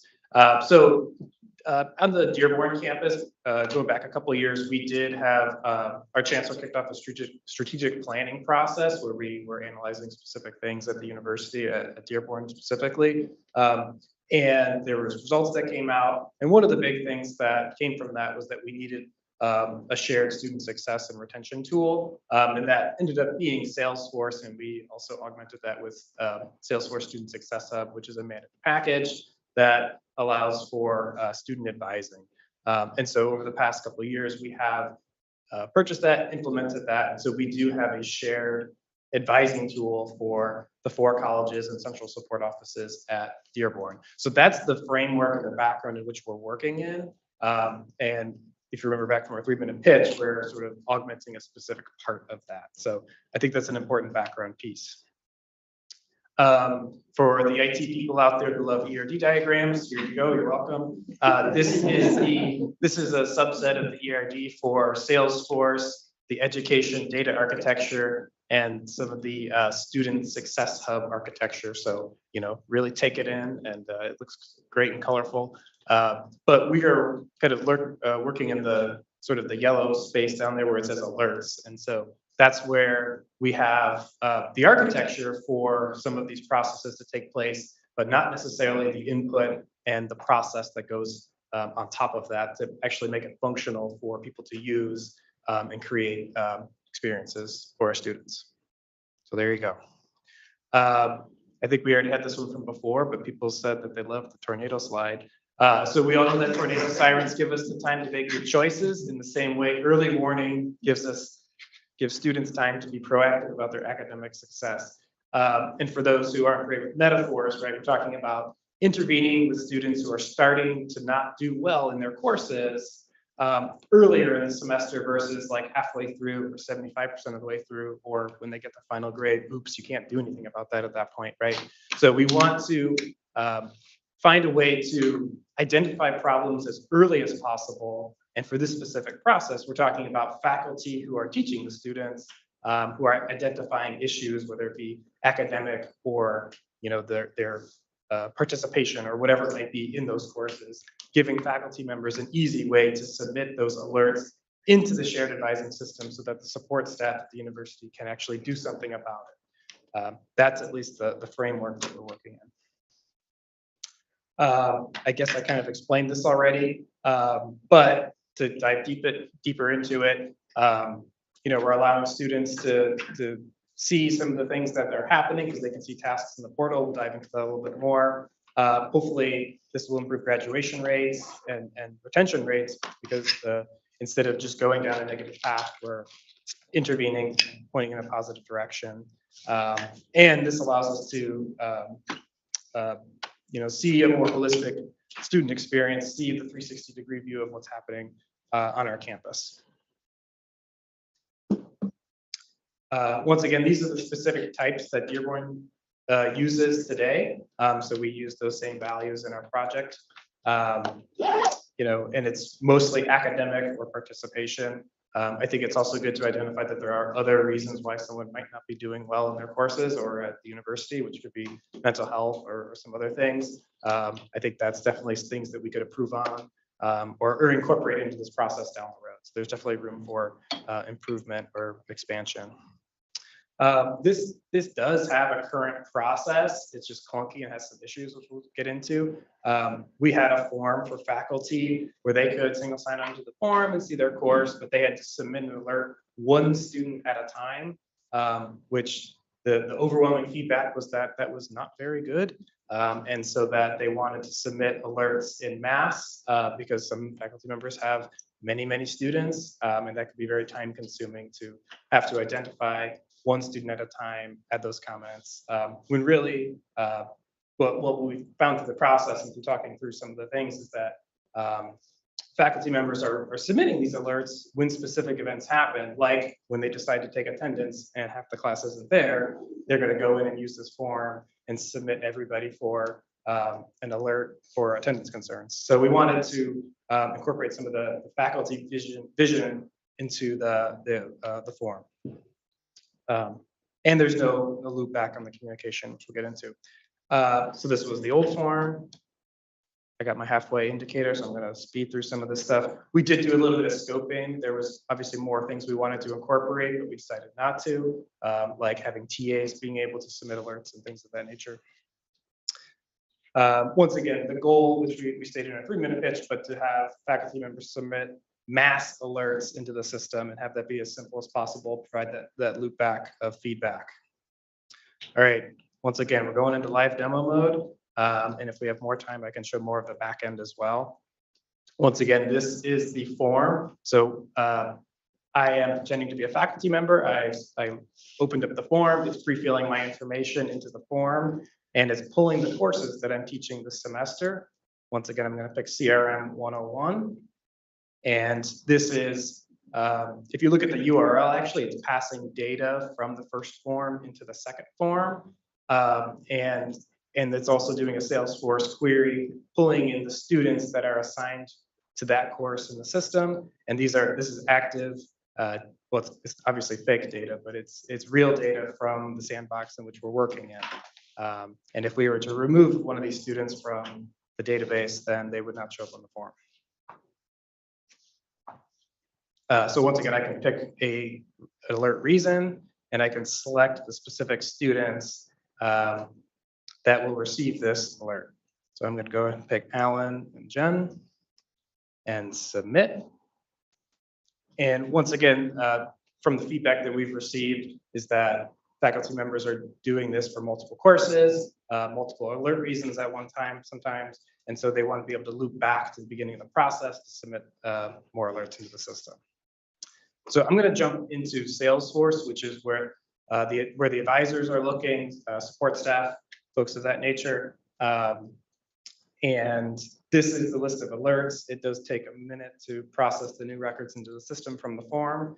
It looks like one of those just came through. If I refresh again, maybe the other one came through. So we have these two that were created at 3:08. So this is live, working, functional in the system. Alan and Jen just went through and created these alerts. If I click on these alerts, I can see more specific information about it, the student that it's tied to, the status, the priority, the reason, any comments that came through. I can click onto the course connection and see the data that, or any relevant information about that, and also jump to the student advising record. This is a quick demo of what the advisors see as sort of the advisee case records. They can see their appointments and their notes, cases and tasks all associated to that student. We have specific tasks that are, or cases that are generated in the system, depending on the alert reason. And so jumping to the student's perspective, I'm going to refresh. Actually, this is a different student, but the one I did from earlier today, we can see that the tasks that were created, oops, live demo issues. We're just going to skip that part for now. But the students are being assigned specific tasks to complete, like meeting with your advisor or going to tutoring or just like being better or whatever the academic success people want to have in there. So that's how that part works. We did use Salesforce and form assembly. Here is sort of the builder for the first form in the system. We did talk through a lot of things, had a lot of issues that pop up, and we were able to work through those different pieces. If I have time, I will demo how to complete one of these alerts, and I will email it to this mailinator real quick. All right, I'm running out of time here. Thank you for bearing with me. Hopefully this works correctly. It'll be a huge success if it does. The crowd will go crazy. Maybe. We'll wait to see if that works. I'm going to jump back to our presentation. Here's a nice little picture of the systems we're using. And I want to thank our team. We did a great job. We learned the true meaning of friendship and how to work together. And it's something we'll always remember.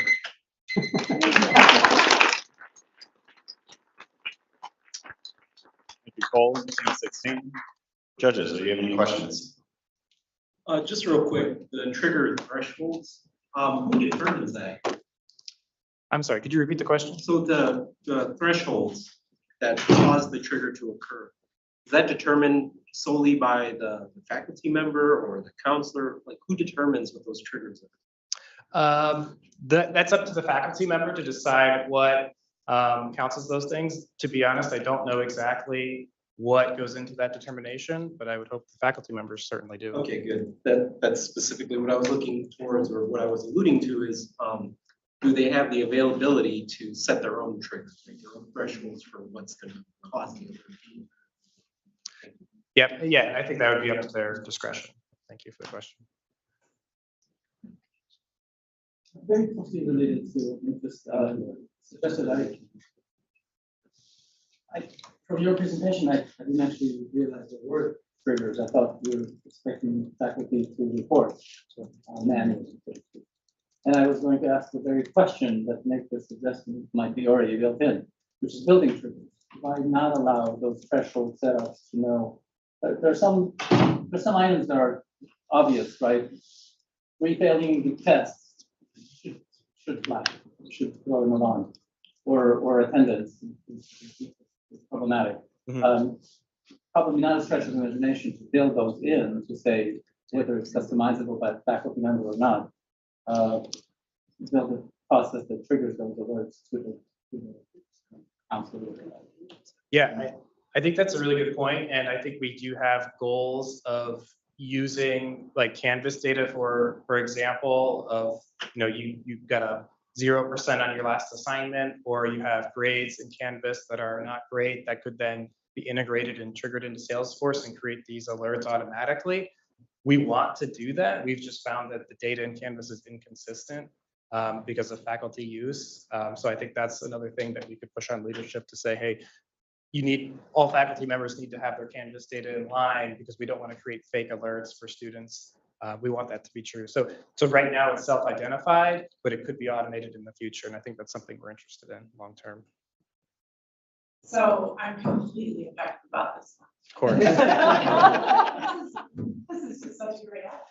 I love the fact that it has the feedback back to the faculty, because that's something our faculty felt like they were sending to the black hole. And so they didn't know if anything could happen.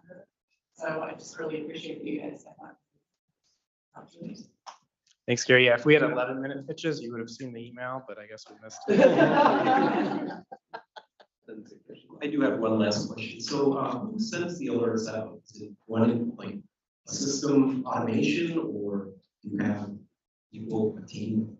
Yeah, so it's my understanding that our provost office and our Office of Academic Success are the ones emailing the faculty members saying, it's time, it's that time again to start submitting your alerts into the system. And that's a process that's been going on for a few years, but we've been trying to improve it as we go. So that's not handled by IT specifically, but driven from our central leadership. And then hopefully the faculty then see the email, click on the link, fill out the form, and do some of those other things too. I think one of the goals that was snuck into this was to increase faculty participation. I think it's not as high as we all like it to be. Maybe the other 50 to 70% of the courses, everybody's doing great, but we've seen low participation. So we want to make the process as easy as possible for faculty to submit these in. Well, I'd like to pitch my pitch again that I pitched to team number 5, which is, I think there's a great collaboration there. You mentioned it yourself, which is rightfully so, that this solution, the way you're presenting it, tracks kind of performance. There's a lot of other reasons why students may not do well, and maybe even earlier it's grades when south or attendant from the south. So I'm intrigued by the opportunity. Yeah, I think moving into like the care team model and having some of that process built out in Salesforce, definitely more work to come, but it could be a very similar process. So I appreciate the feedback.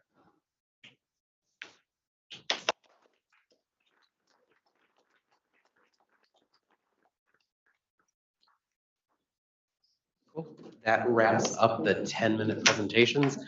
At this point, the judges will follow Joe out through the very, it's a labyrinth to get to the secret location. And yeah, but there might be some sort of treasures along the way.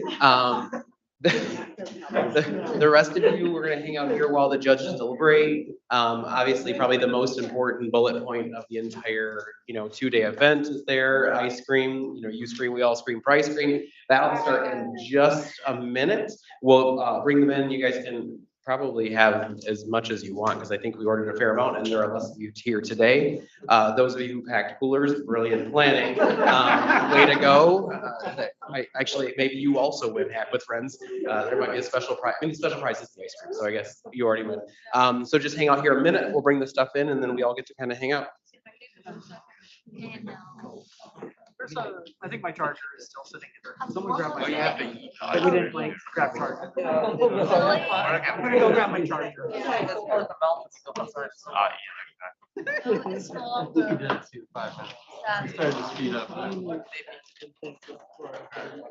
Oh.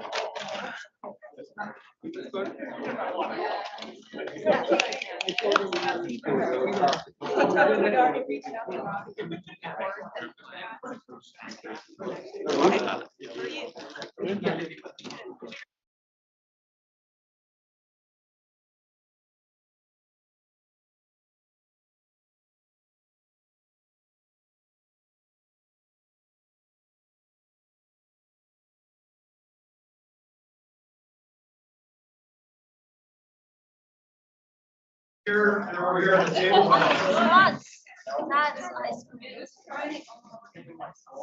called ice cream. Blocking you. There's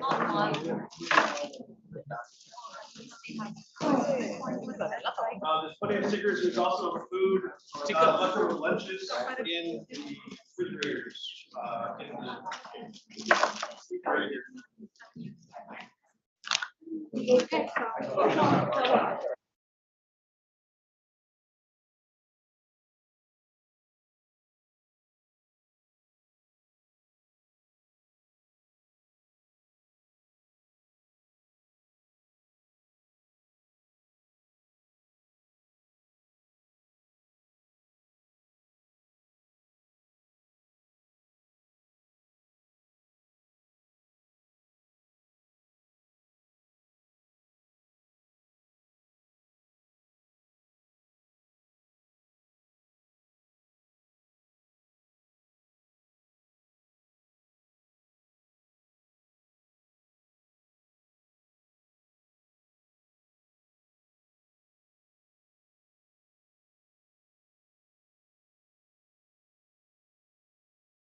Our judges have returned.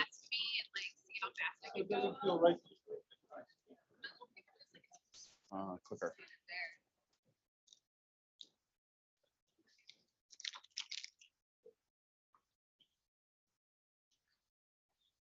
Well, that worked. Everybody's super excited to see who won, which is impressive since we're all hopped up on ice cream. I can't move forward. Thank you. Okay, before we announce the People's Choice Award, I want to call out a few specific thank yous. Thank you, Joel Iverson, right there in the middle.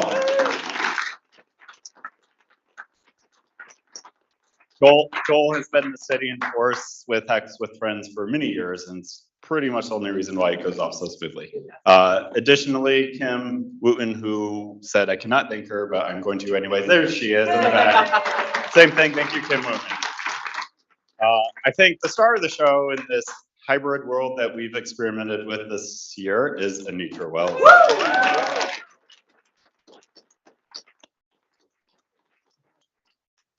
With an additional shout out to Kamal Turner, who I believe is in the background helping as well, another Dearborn employee. Real quick, because I know that, so we mentioned this earlier, the People's Choice Awards was the one that you guys actually voted on after the 3-minute pitches. What you don't know, because you can't see the back end of the voting, is that the top, or that it was decided by a single vote. The top 3 teams were all within 1 vote of each other. The team that won your People's Choice is Team 16.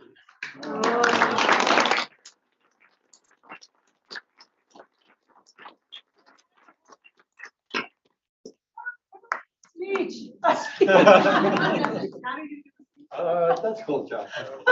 Okay, look at me, please. Oh, get in here. Everybody together. You guys should be in that. You have to fight over the trophy. Well, everybody gets a trophy, but just not right now because I didn't know how many people were going to be on the team. So. Outside. Cole's is going to be bigger. Oh.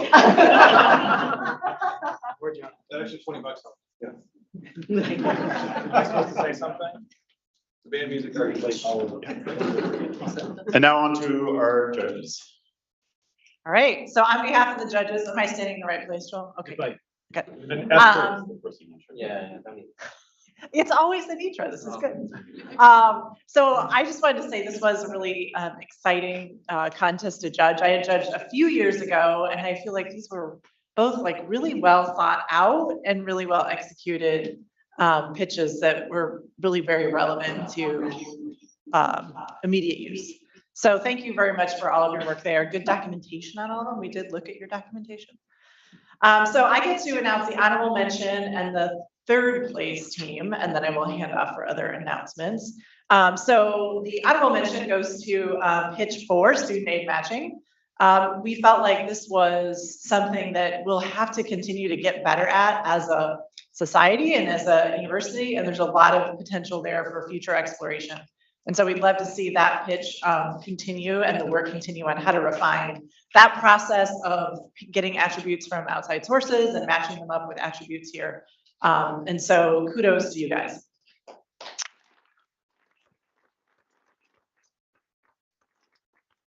All right, the 3rd place team was My Mood. We loved this app, particularly loved well, first of all, presentation was awesome. I don't know how you make mental health hilarious, but you did. You definitely got some X points for that. But we love the visualizations and the UX is beautiful, absolutely beautiful UX. And just the act, even if the framework match up on the back end to other sources, takes a while to do, just the act of rating yourself and putting that comment in and being able to see the visualizations of how your mood is changing, we felt like was really super valuable. So kudos to you guys. We do have pins. Oh, we have pins. All right. Okay, come on up, whole team, whoever's here.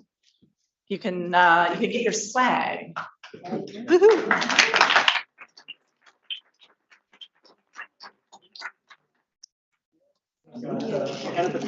Yeah, if there's anybody online, let's do a picture. Yeah, picture.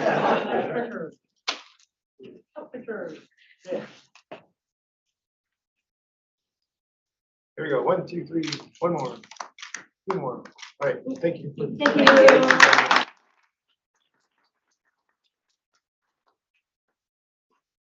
Okay, so I'll be presenting for second place. I just want to kind of echo what everybody's been saying. The presentations were fantastic. The ideas are great. For second place, we're going with is it team 15. I believe that was the IT onboarding process. We all know that the onboarding process here is, a hot topic, and it kind of affects everybody across campus, one way or another, across multiple campuses, excuse me. So that being said, it's a good vision, and the words, I believe, that's what Canvas is for. I hope that does come to fruition someday, hopefully soon. I just went through it myself not too long ago, about a year ago, and I can faithfully say, yes, it does need to be improved. All right, so.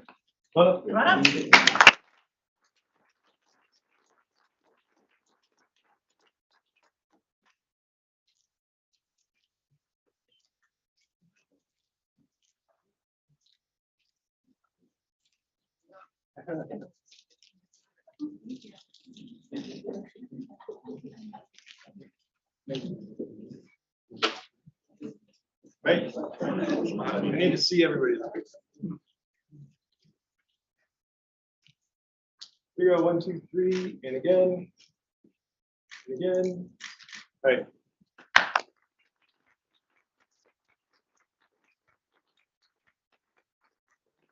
I can get another one of you guys when we're done, before you leave. Setting was so All right, the shocking announcement of the winner, to get the honor, it is hack team number 18. 16. That was the shocker, 18. Number 16, indeed.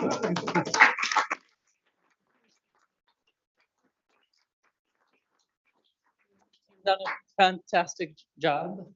We're impressed how far you've gotten and what you showed us. It is a primary constituent, obviously, of the university we're serving. It is our primary responsibility as an institution to take care of our students, make sure they're successful. It affects our reputation. It affects everybody's well-being, even our paychecks to some degree. So we're very impressed with what it can do and the potential. And again, another pitch to collaborate with team number 5. Congratulations.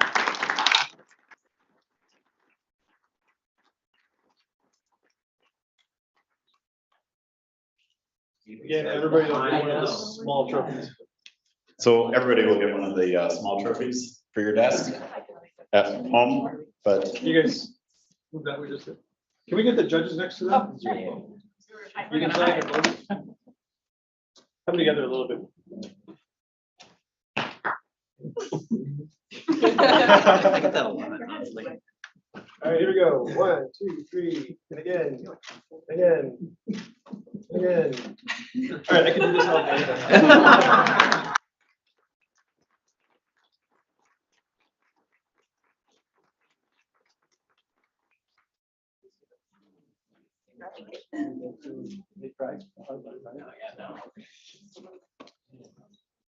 Kenny. So we've reached the end, the conclusion. We want to thank everyone involved. Thank you for coming and participating. Especially thank you for sticking around to the end. I think this is a record for sticking around to the end. I'm sure it had nothing to do with the ice cream. So thank you for making this a successful event. Kenny? No, I'll reiterate that. We really appreciate, again, thank you to all of you that participated. I hope you enjoyed the experience. Hope you met some new people. Hope you learned something new, explored something that you might not in a regular day.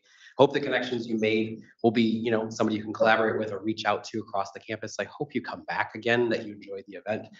Thank you again to all of the people behind the scenes, and thank you for the judges for coming out and spending your time. It was honestly, I had fun, and I didn't even get a chance to really participate. I got to watch all of you, and then, it was an enjoyable experience for us too. So thank you guys.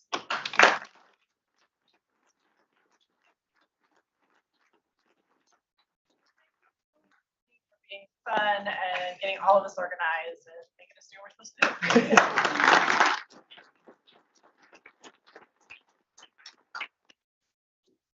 Lots of ice cream. You can all go home now. Because you wanted one more photo.